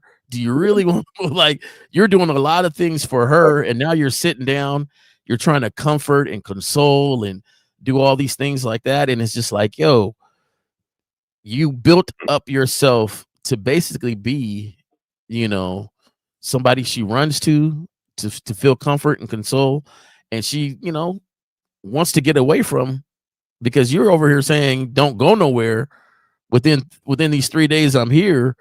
So you got a whole power dynamic you don't even know you're about to face, because you're basically saying if your friends call you right now and say there's something popping, you can't go because I'm here. Okay. But you can go during the work week. Even if her friends don't have time during the work week, they ain't gonna take one of my Fridays, Saturday, or Sundays. J-Ron, I got a question. So I didn't let her know. You always tell us that just let me know in advance because I have plans scheduled. And her friend, I know you was going through some shit, but I already had some shit. I was trying to like have a fucking night on Friday night. So that's why I was kind of like, come on, like, Wait. Let me ask you a question. Real quick. My bad. Let me ask you a question real quick. Because you said you were trying to have a planned night with her Friday. Did you previously tell her days before or a week or further out that you had plans? That see, come on, bro. Come on. Okay, real quick. And this is why I said you were selfish earlier, right? Guys, there's nothing wrong with you wanting to spend time with the lady or the ladies you're dealing with. But she has a life. Okay? She has friends and all of that. So if you're not making plans with her, she's going to make plans with her friends because you're not making plans, right? Now, if she wanted to see you, she may have just said, hey, FYI, I'm going to be doing this weekend with, my homegirl or whoever else. I do want to see you, but if you do have plans, I'll be available another day. But the fact that she didn't do that means she was waiting on you, as she should, to let her know what's going on with you and her. Because you didn't, she made plans. Yeah, Zach, she did ask me. Like, what do you think I should do? My friend wants me to go out, and that's why I was like, well, what do you do? I'm not about to control you. If y'all want to go out and go party again, like, do it on your own. It sounded, you cut yourself off. You sounded like you were about to ask a question to her. Like she asked, like you were going to ask a question with her question. That's what it sounded like. Shout out to Steve in the So chat. let me get this. Let me get this right. You guys get together on the weekend, and you normally get together and spend Friday, Saturday, and Sunday together, right? Because you guys live 2 hours away. Yeah. So like, okay, usually it was Friday night. She would do whatever the fuck she wanted. And then Saturday night she came over, and then Sunday morning she would leave. And then so I started going to Oxnard, And the best days for me were to actually hang out and give her time. Because most of the time, I'm gonna be real with you, I would be doing my own thing. Even if I'm out there, I'm doing my own thing. I can't even see her until like the late at night. So I would just be like, okay, look, we gotta make some time to actually go on dates on the weekend, because other than that, I don't got time really to really see you. I'm like really trying to grind on my business. And so that's why I said that. I said, I don't mind you going out. You even went to a rave like last week. I don't mind, just let me know in advance, so then I don't have to fucking. So caller, real quick. Let me just say this, and I'll pass it right back to you guys. I had a homeboy, right? He was married. Yo, like, but every fucking weekend, this is what he would do. Friday night was for him. Every Friday. Every Saturday was for his wife. Every Saturday without fail. So that way they went out Saturday, they did what they did, they woke up the next morning and went to church as a family. That was his weekend. Friday was either he go out with his boys, whoever else, and he had it like that, where that was understood, where she got basically Saturday and the rest of the weekend. He just wanted Friday night.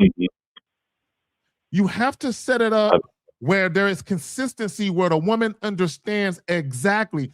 You're telling her, well, just let me know when you're going to go out. And the problem is you didn't set up your relationship that way.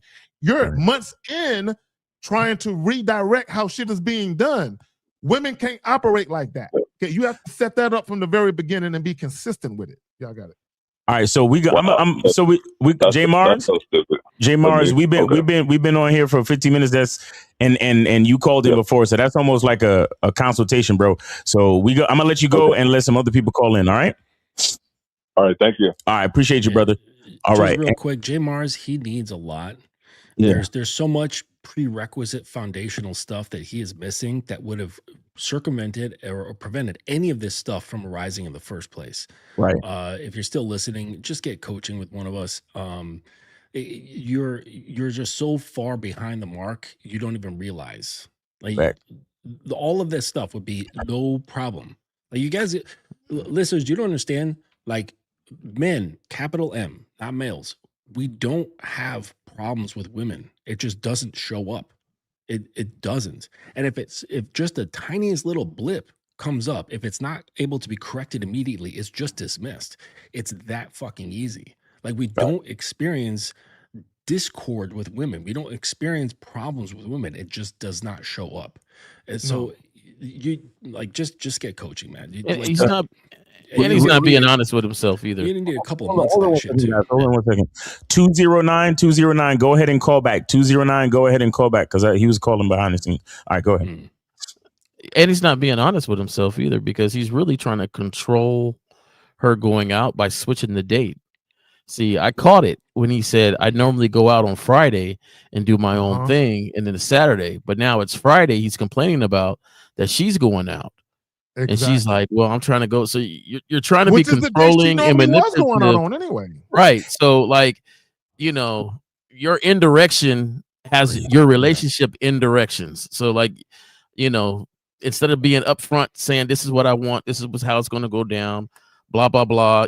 You're trying to control the situation to fit however you want it to fit and change it up and then try to guilt her into staying. Like, you're not listening to me. You're not, I'm trying to help you and console you. And, like you got to be honest with yourself, man.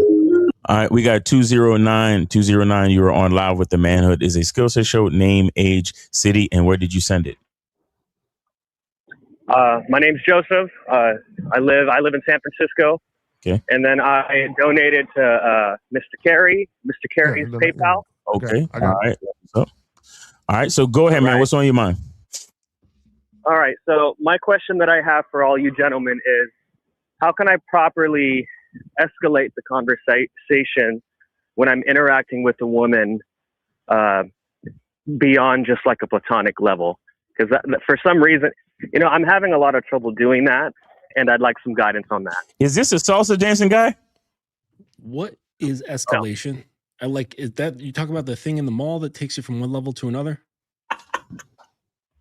What No. are you talking about? Can we use just plain English instead of these like POA nonsense terms? flirtation, like building more sexual tension. Okay, that's a little bit better. Okay, well, you said something. I can understand right there. Well, it was the words. It was how you utilized your words. You said beyond a platonic level. There should be no level of platonic discussion. Okay, No, so let me just say this. Let me just say this to you guys. It doesn't matter if you want to indulge in casual sex or if you're into, dating women and having something, a little more substantial before you get into it. It doesn't matter how you want to go about it. Ultimately, you are a heterosexual man and you want to fuck women, right? Yes, sir.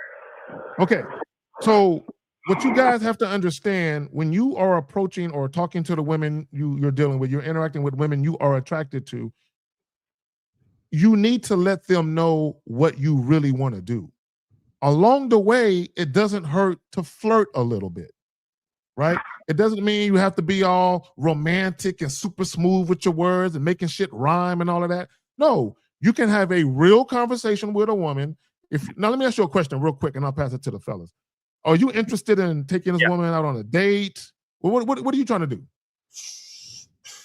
Date, sir. Okay, so why not just approach a woman, introduce yourself, tell her you have some availability on whatever day you're available, at whatever time you're available, and you're very much interested in you and her getting together at that time and day, and just seeing whether or not she wants to meet you. Very simple, right? Yes, sir. But so do you think that would be hard for you to do? Go ahead, Miles. No, see, all right, caller. Let's break this all the way down, because your question was, how do I properly escalate? And I just need you to add one more piece of context to the situation. When is this escalation to take place? Are we on a date? Are we meeting them? Are we meeting them for the first time in person? Are we at the house already? What are we talking about exactly? The date. So you're on a date. Yes. Okay. So his question is how to properly escalate. What he's really saying is, how do I tell a woman I want to fuck without her saying no? That's all he's saying. Because the only reason why you think in your mind that it needs to be quote unquote proper is because you're outcome dependent. You want to be able to tell her you want to fuck without her saying, ew, I don't want to fuck you. Correct? Sure. Yes. I just let me ask him a question. Real quick, caller. Let me ask you a question. Just like a little more guidance. Yeah. No. Let me ask you a question. I want you to think about this question before you answer it. Let's say, for the sake of argument, you're having a conversation with a young lady and you tell her, hey, I'm available this Friday around 9:00. Why don't you join me for a drink at such and such bar? And she says, you know what? I would love to meet you there, but I got a better idea. How about we just go back to your spot and have sex? What would you say if she said that? I'd probably be down. Okay. Stop right there. Right there. Got you. I got you. Okay. Now let me tell you why I asked that question. The fact that you would be down means you really don't want to do the date. You just want to get straight to sex. So why are you doing the date? Why would you offer a date then? And I want every guy to think about that. Well, Zach, why on are top you of it, he's accepting her direction. But my point is, though, she says, let's do this. He's like, okay. But my point is, yes, that's true. But the point is, if he really wanted to do a date, what he would say is, girl, look, you're going to get this dick. Just be patient. It's going to be right here for you. We're going to go grab this drink. And if you behave yourself, I might let you see it on the way back to your spot. Right? That he could do that. Right? But the fact that he would be like, man, fuck that date. Let's go fuck, means he never wanted to do the date in the first place. Y'all got it. Mm-hmm. Look. It's like it lands a little bit better if she did. I mean, she's not saying that, so let's just be real. But if she did, it's like, yeah, Steve. If she's talking like that, then it's like acknowledge the enthusiasm. It's like, girl, I love the enthusiasm, but what makes you think that you're getting fucked? Like, exactly. Because that's her revealing that leverage, right? Like, just because she's showing it doesn't mean she's getting it. Like, okay, I acknowledge that you're hungry, but I'm not gonna feed you just because you said you're hungry. Like, no, okay, your pussy can starve for a little bit, It's not going to die. But caller, the problem that you're having right now, I mean, it's a deeper problem, but it can't be solved with a doing. All right. Like a lot of my guys, they all do the same stuff. Guys, you the same thing. What do I say? What do I do? And we can tell you a certain thing to say or a certain thing to do. And in that moment, it might be good for that scenario. Okay. But then once it's past that scenario, you're going to be in a new scenario where then you're going to have to come back to us and say, okay, now I'm in this situation. What do I say now? What do I do now? And the thing about game is that it's not a doing thing. It's a being thing. So if you are fucked up, if you're like uncalibrated or you're misaligned or you don't have a fucking sense of yourself as a man, then no matter what you do isn't going to change that. Okay. So unfortunately, the question that you're asking does not solve your problem, which is a problem of self, right? And I know like that's getting into a whole huge field of weeds, okay?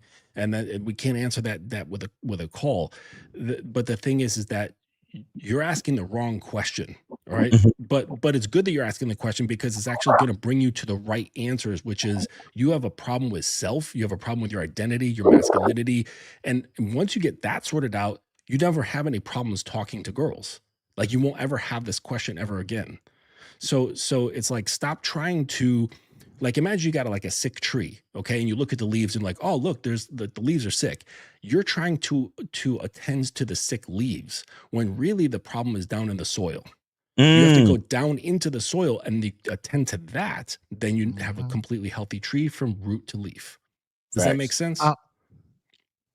Yeah. So like anything that we tell you, like, oh, this is what you say to her, it might work in that situation, but it's still going to fall flat because it's not something that can continue for you indefinitely with every interaction that you have with this girl or any other girl. Does that make sense? Caller. I'm glad. Yeah. Caller, I'm what's your glad- name? You said what? What's your name, caller? My name is Joseph. Joseph. Before you leave here, I really want you to understand what everybody's been saying, right? And I know you said I called just for a few tips on how to escalate things when I'm on the date. Like I already got the date, right? I'm on the date. And what that is telling us, and because I want you to really understand what it tells us, right? That means you got the date on false pretenses. Because if you're sitting across from her on a date, there should already be some flirtatiousness that established it. And that's why she's sitting there on the date. Right? So some of the stuff you're asking should have been done prior to the date. Thank you. That's what I'd be talking about. Go ahead. It should have been done during the communication and talking to her. The flirtatiousness, the desire to where she's looking and says, I want to see you again. Now, to help on that, there's no magic word we can say because I say it differently than Miles and Justin and Zach. We all say things differently. Steve the Dean might have a different approach. 1950 might have a different. Lucario might have a different approach, but it works for us. So the thing is, we don't know exactly how you move. Right? Like we don't know what things you're into. Do you go to museums? Do you go to coffee shops? Do you like where is the scene at when you're meeting these women? What's going on? The mental, what are you thinking about? How much together are you?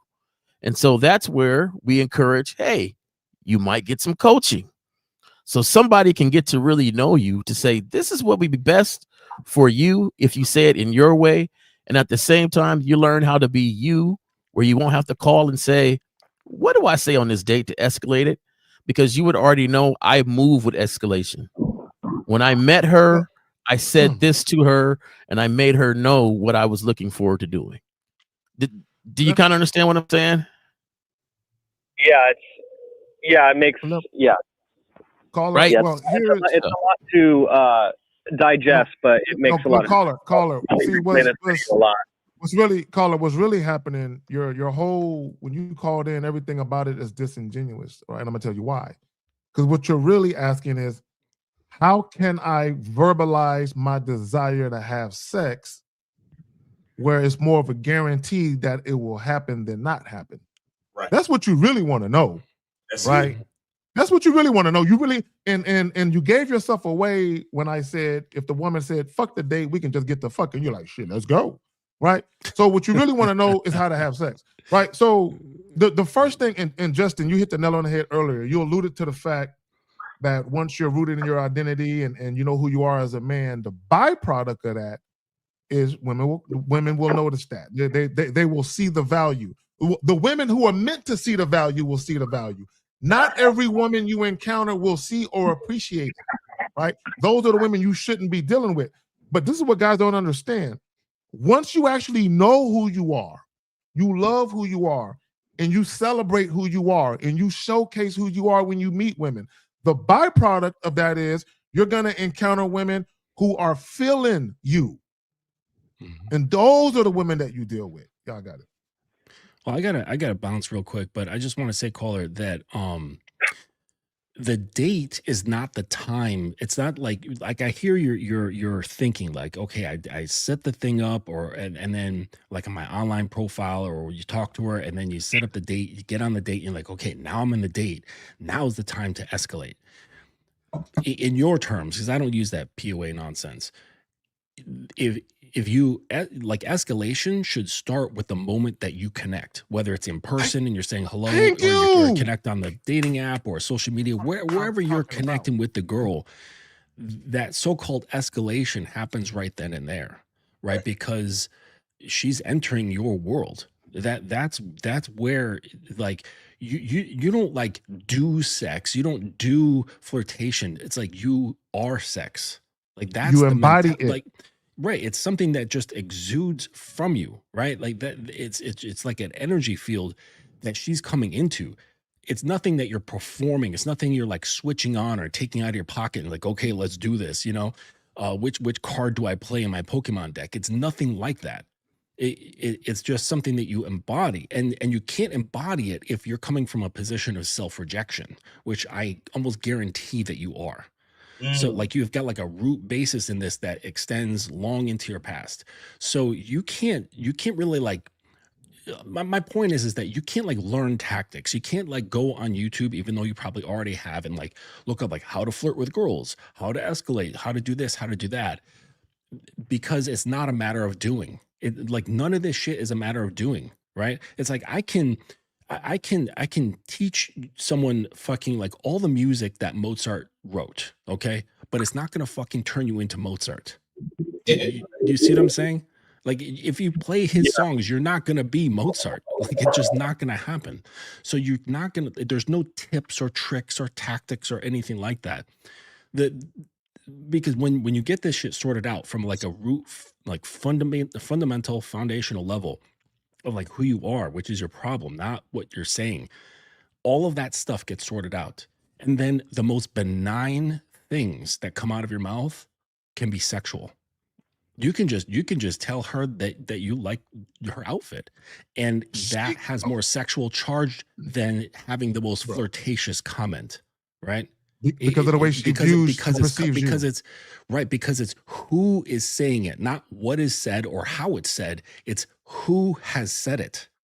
And I think that's what Jay was pointing out when he was giving his mention, is that it like we all can say whatever the fuck we want to say. It doesn't have to be like, oh, let me say this flirtatious comment to her, right? Like let me like do this technique that I learned on YouTube. It's nothing like that, because it's whatever comes out of our mouth because of who we are. There's no thing to actually say. There's no script. But with that, I gotta bounce. Zach, thank you for having me. Miles, Jake, good to see you, fellas. You guys have a great weekend, and we'll catch up. All right, Justin, take it easy, brother. Take it easy, Justin. All right. Have a good one. So, caller, let me say this to you. Let me say this to you real quick. And this is what you guys need to understand. And I keep saying this, and I don't understand why guys don't get this. When you interact with a new woman, whether it's on a dating app, whether it's online, whether it's face-to-face, it's your first time interacting. You are, especially face-to-face, in that precise moment in time, whether it's a conscious decision or subconscious, you are being assessed for sexual desirability right now. Okay, women are forming a perception about you right now. So everything you're saying, the way that you're acting, your overall look, the way that you present yourself. Everything is being filtered and analyzed in nanoseconds right now, right? So the problem with a lot of you guys, when y'all meet women, y'all are very, very passive, very indirect, and just scared to really be who you want to be or be who you are and let women know what it is. So the perception that's being formed about you is based on your passiveness. It's based on the fact that you're indirect and you're indecisive. That's the perception. So then later on, you guys want to try and be sexual after that, right? The woman has already judged you based on how you presented yourself initially. So to Justin's point, he made this point before he left. When you very first meet a woman, I'll just use myself as an example. When I meet a woman face to face, assuming that I even want to have her meet me anywhere, and that's a big if, because I really don't even like doing that shit, right? But assuming that I do, the very first interaction we have face to face, I'm flirting, playfully and sexually. I'm flirting right away. So if and when I decide to say, hey, I'm going to be doing XYZ, why don't you join me? Take out your phone. When I tell her to take out your phone, put my number and call me on this day at this time. When she calls me, if she calls me, because it don't matter if she does or doesn't, but assuming she calls me, call her. When I start getting flirty on the phone, this is going to be welcome energy from what happened before. So when I talk to her on the phone, she's not getting new energy. She's not getting a completely different person. A lot of you guys, that's what you do when you meet women. You start off one way, face to face, and then when you get over the phone because you feel safe, because she can't reject you face to face, now you want to start to get a little more bold to what you say. And that usually don't work out for y'all. Y'all got it. You got a lot. Go ahead. One thing I will say is that I will admit that I do struggle over the phone just because I don't know. I guess I'm a little overly self-cautious, but I am not overly certain if I'm too platonic or if I'm actually like, if there's just certain things that I just really need to work on, especially over the phone. Caller, when was the last time you had a conversation with a young woman? When was the last time? I would say probably yesterday. Probably. Okay, was it on a dating app? Yeah, probably. Was it on a dating app, face to face? How was it? What kind of communication was it? Are you talking about an interaction in general? Yes. No, a woman that you are attracted to. A woman that you are attracted to. Wait, hold up. Okay, I got you. Hold on, please. Caller. Joseph. Yes. Do you hear yourself and how you have to put a disclaimer before every fucking statement? Yes, I do. You sound as if you're afraid of your own fucking life, bro. Like your issues are way deeper than trying to fuck a girl, man. But you got it, K. No, bro, when I say the last time you talked to a woman, of course I'm implying a woman you were attracted to that you tried to get at. When was the last time you interacted with a woman you were sexually attracted to? When? And what happened? Yesterday. Where was it? Face to face? Was it online? Where was it? It was over the phone. So okay, yeah. Stop. It was over the phone. Stop. Yeah. Stop. Please stop. Okay, so how did y'all meet? Because y'all obviously had each other's phone numbers. How did y'all meet? So I had met her right outside of the doctor's office. So okay, stop right there. No. Stop right there. Stop right there. Stop. We good. We working with fish grease. So when you met her outside of the doctor's office, tell us about that interaction. Go. So I was just walking out and I had noticed that she was looking for directions because at the time she was working Amazon delivery. And I guess she was asking for directions within the doctor's office. So I gave her the directions. So then what I did was I introduced myself, right? And then I was just pretty much up front. I told her that I thought she was I thought she was very attractive, and I'd like to give her my phone number, and I'd like to set up a date, and I'd like to just connect. And then from there, Okay. No. Stop. This is important. Did you actually say, I would like to set up a date? Did you use those words exactly? What words? This is important. Words are important. What words did you utilize to express your interest in furthering the conversation?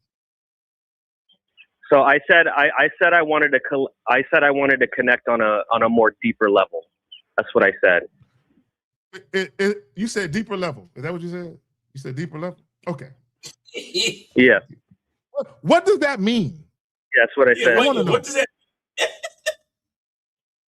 What does that mean? Like connect on a more intimate level, so I could be able to take her out on a date, and then kind of just see what goes from there. No. You said deeper. Did you say intimate or deeper? Which word did you use? Okay, caller. When you're telling us the story, don't ad-lib words now.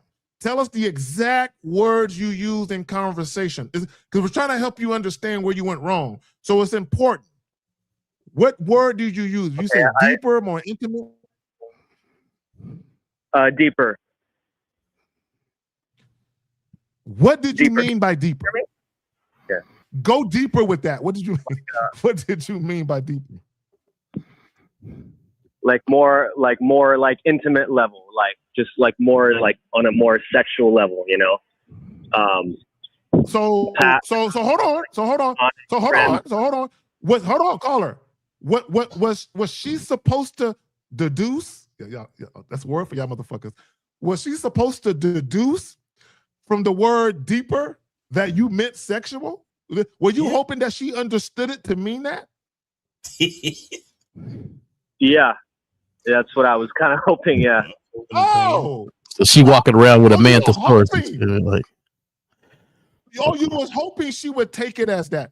Guys, real quick, and I'm gonna pass it to y'all. I want y'all to understand something. And you know, I have clients that do this. Y'all say shit to women, right? And you say indirect shit, right? And you say shit that you believe is like a sexual innuendo, that it has a double meaning or something, right? You, in your own mind, it has all these different meanings. In her mind, when you say deeper, she's thinking intellectual. She's like, I don't know, he wants to talk about Socrates, you know, Plato. I mean, what does nigga want to talk about? You know what I'm saying? So when you say deeper, that can be interpreted in so many different ways. Y'all got it. Hey, caller, I think, you know, like the fact that you're able to speak up to them and, you know, communicate and, you know, talk to the ladies. That's, some guys can't even do that. But, you know, I really believe you need to get some counseling on moving forward from here. Because if you're able to say deeper and you know what you mean, then when you're on that date, you should be able to say, hey, this is what I mean by deep. Are you down with that? But you called and said, how do I go from platonic to them meaning what I want them to know? And it's because of what you're saying, right? And how you're saying it and your approach to it. So I think you need to get with one of these gentlemen here. You know, there's a lot of stuff being thrown at you, and right now, you know, get one of these coaches, get one of these guys, and then go from there. Do you understand what I'm saying? Because, you know, there's no magic. There's like Justin was saying, there's no magic line. I could tell you, you know,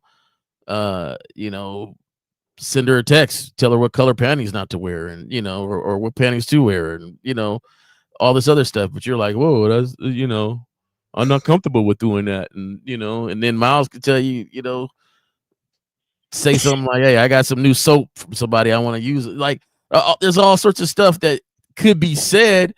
But one, if you ain't got the temperament to say it, you ain't got the style and the command to say it, it ain't gonna mean the same thing. Right. You know, you got to know how and what you want to say and look in her eyes and with that look like, yeah, I said it, you know. So you just, I think you need some help with that. But I don't think you're too far off to understand the help that you need, because some guys aren't even talking to women talking about they want to go to have sex with them. So, but you're like, hey, I told her, hey, let's get together. I want to go something deeper. So you know what you want. Just it's time to say it. Right. All right, Carla. We'll let you go, man. Get some coaching. All right, bro. Appreciate it, guys. All right, take it easy. Thank you. All right. Yep. Kill these lines. Yeah, let me grab a question. I don't know how much time you got, Jay Roman. You want to grab this one, Jay Roman? He says, I got this cashier at the supermarket giving me choosing. This shit, I'm irritated by this. We're done. I say, yeah, talk to her. Yeah, there we go. See how it goes. You might, hey, fellas. The thing is this: sometimes we forget because we're at the age where we're smarter now, where we can learn from people's experiences and stuff. But my thing is, you got to go through some experiences sometimes. Like, go on and talk to her and see how it goes, and then go from there. And you'll learn. But look at what he's saying. Giving me choosing signals. So you know what I find interesting is that guys are scared to approach women, right? They're scared to approach them. They wait for choosing signals. And then when a woman looks at them or looks past their way because she's looking at a fellow coworker, he thinks that she's staring at him. And she's giving me choosing signals. What should I do? Well, ain't that what you've been waiting for? Ain't that the video you guys watch that tell you to wait for choosing signals? So if you're getting them, what's going on? Guys, here's the reality of it. Okay, Oscar, I'm gonna keep it real with you. You are afraid to approach her. My thing is this, and this is for any guy. If you see a woman and you like the way that she looks, she is someone you can see yourself fucking, and you're a little curious about that, go talk to her. Why not go talk to her? Why are you waiting for her to look at you and smile? And that's what you're doing. And I want guys to understand, for all you choosing signal guys, do you understand that in order for you to quote unquote wait for a choosing signal, you have to actually stare at the women you want and hope that they stare at you long enough for you to see? Right. So they see you staring. They know that you're staring. Guys, newsflash. Women can tell that you're always looking at them when you're walking from aisle to aisle looking at them. They can tell that you're doing that. You look creepy doing that shit. Just go up and talk. I'm bad, y'all. Yeah. I want them to get the experience, though. I want you to learn that when she looks at you and says, what?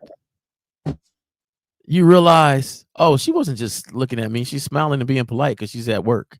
Yeah. And once you know that, then learn from it, and then you'll know, hey, this choosy signal stuff, it ain't working out like I thought it would work out. Because there's a lot of people that smile at me when they're at work and say, hey, how you doing? That's not a choosing signal. But hey, because I'm going to tell you right now, Zach, you can say all that, but he's like, man, every time I go in there, man, she's smiling at me, man. I'm telling you. I'm telling you, dude. I'm telling you, she want me. I'm telling you. So, hey, go for it. And you know what it is, too? You know what it is? These guys, I think one of the biggest reasons why they are afraid to make a move, because in their minds, they think, what if she rejects me? Then I got to see her again when I come into the store, and I'm going to feel uncomfortable. I think a lot of guys, they are afraid to get at women at certain places because they know they might be at that place again. And my thing is, guys, if a woman isn't interested in you, when she sees you again, she ain't thinking about your ass. She ain't really thinking about it like that, right? It's you that makes it weird. But let's get to this question. He says, what are the main reasons for not fucking with a broke bitch? Well, me personally, because I love myself. Yeah. You said what? What you broke bitches have nothing to lose, so you got to be careful. Because if you're dealing with a person who has nothing to lose, that means they'll fuck your shit up. Where's Jay Bizzo at? Shout out to Jay Bizzo. He called in last week and he told us about the chick. Second date, they was fucking. She said, why don't I just move my shit in here? Right? Because she was living with other people. Broke bitches, and then he put a baby in her, and now he got a drinking habit out of it. You know what I'm saying? Shout out to Jay Bizzo. Shout out to Jay Bizzo. My bad, Jay Bizzo. Hey, give up the alcohol. I did. The answer is in the question. The answer is in the question. What standards do you have for you? Facts. So next question. Okay, real quick. Let me grab the next question. Okay, is this it right here? Yeah, right here. You're showing a clip of that person. How would you deal with the woman in the clip who's showing you that kind of disrespect? The way you deal with that type of woman starts way before you even meet her. So that's a long answer to a question. Number one, I wouldn't even be in that predicament. I can't even answer this question. You know what it is, Miles? There are certain questions that a real nigga can't answer. Because I would never be in this bitch nigga position to even hypothetically answer this. I couldn't answer it. I wouldn't be in that predicament at all. Yo, so he says, out of here. Yeah, I wouldn't know anything about that. So he says, my girlfriend has a restraint. No. That's a trolling question. That's a trolling question. Right, let's get to another one. My God. Yeah, he's been doing that same thing. Other than exposure therapy, are there other equally formidable tools to overcome sexual insecurities and gain sexual confidence? Guys, y'all are making sex way too serious. It's just, guys, look, here's the reality of it, right? It's just like if you were to go buy a car, right? And I hate to even compare women to cars because the goofy niggas do this, but I'm doing it for a different reason, right? If you're gonna go buy a car, normally you're gonna test drive the cars. You're gonna test drive it. You're gonna open, the hood, the engine, and all of that, right? To make sure you like it, right? Sex is the same way. Just because you have sex with a woman, she might like you, but you might not like her sexually. Y'all know how many times I had sex with chicks that like my shit, but I ain't like their shit, right? And I'm like, I ain't want to fuck her no more, but she still wanted to fuck me. Oh, thank you. I'm moving on. Guys, sexual compatibility is a real thing. So instead of being concerned about whether or not you can satisfy a woman sexually, be more concerned as to whether or not she can satisfy you sexually. Facts. Yeah, I got it.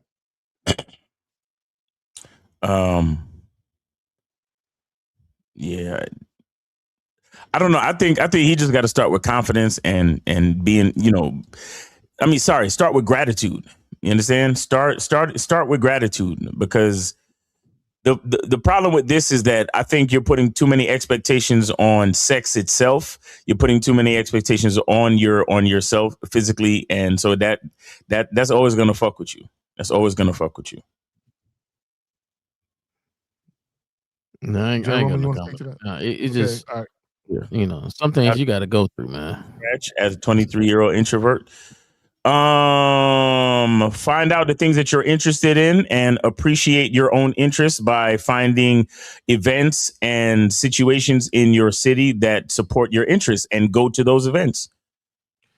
Let me say this, because the fact that he's asking that question, and this is what I'm noticing, fellas, and there are some guys watching right now. A lot of you younger guys, maybe you're 19, 20, 21, 22, 23. What I'm realizing with a lot of you guys is the time you guys were in high school, probably from 14 to 18, 15 to 18, y'all really didn't have too much of a social life. Y'all really didn't deal with girls like that or anything like that. And now that you guys are older, in your early 20s, approaching your mid 20s, you're real far behind as far as just not only being sociable with women and dealing with women on a sociable level, but also on a sexual level and other ways. And guys, when you go out here dealing with women, they're gonna eat y'all alive. You know what I'm saying? You need some coaching. They're gonna eat y'all. Look, there are women out here who mean well. Like I'm telling you, there are women out here who mean well. They're not bad people. But when they run into weak motherfuckers like the lady in the video, they can't help but to step on you like a roach. They can't get this weak shit away from. They can't help it. Weak. And I think you and L talked about this, how weak women, they gotta stump you out. They can't stand, well, not weak women, but women, they can't, weak men, because you're a danger to them. You guys, you are a danger to women, not only mentally and emotionally, but even physically. You being weak, you are a danger to women. Y'all got facts. I love how we take these new words and, introvert. I'm an introvert and I'm a this and I'm a this. You a person that just hasn't put themselves out there to try new things and be confident in who you are. So my thing is, be who you are. And back in the day, man, I used to love nerds. I was always cool with them. And nowadays they wouldn't call him a nerd or anything like that, because that's one of the terms they don't want to use. But my thing is, they were always true to themselves. Like, they knew who they were, they knew what they like, and it didn't matter how many times you teased them, how many times you they was still like, hey, this is who I am.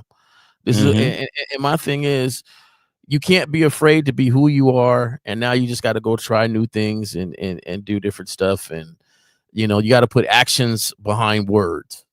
So there's a lot of stuff you say in your head, I should go do this, and I should go do that, and I should go do this, but you sit there and just keep saying it instead of putting action behind words. There's nothing nobody could do to help you out besides you moving and saying, hey, I want to get out there and do more stuff. Let me look at it. We got the most technology right now where you can look up exactly where to go find something and go do it and meet people that's doing it too. So that's, no, there's no introvert or nothing. You just ain't doing nothing, man. Go do something. Facts. No, you're just antisocial. That's all that is. And let me say this real quick. Yes, I believe most women, for the most part, they mean well. And then they meet a guy who's a pushover or a guy who's a sucker, and they're like, I just can't help but to use this motherfucker. I gotta treat him like a piñata. I gotta get him. Right. And I said this real quick. Because there are instances, all right, peace, real quick, and then we're about to finish it with this. There are instances where women definitely want men to do all the heavy lifting and all of the thinking, where they do want to be submissive. But there are other times where being in control is kind of fun to them, right? But they're being in control, telling the motherfucker what to do, seeing a man grovel behind them, that shit is kind of fun to women sometimes, right? So my suggestion to you guys is don't be a woman's plaything. Don't be that, right? And on that note, man, guys, Miles, salute to you for coming through. Shout out to Mr. Justin. Shout out to Jay Roman. Yes, sir. Yes, sir. Where can they see you at, my brother? Guys, once again, check me out at Cunningham Elements, and also check me out on YouTube at Miles in the Game, at Miles in the Game. Also on Instagram at Miles in the Game, at Miles in the Game. So, and make sure you check us out tomorrow, 12 noon. Real Game, No Theory. Shout out to Mr. 1950. Shout out to Steve the Dean, Lucario, K-Zag, and myself. We'll be there tomorrow, 12 noon Eastern time. So make sure y'all check us out. There we go. And real quick, to the guy that asked the question, guys, talking to anybody, it doesn't have to be a woman. Talking to anybody, talking to people, being sociable improves your communication. But when it comes to women, yes. Why wouldn't, guys? The only way to improve your communication is to do what? Communicate. On that note, we out. Real Game, No Theory tomorrow, 11 o'clock Central, 12 o'clock now.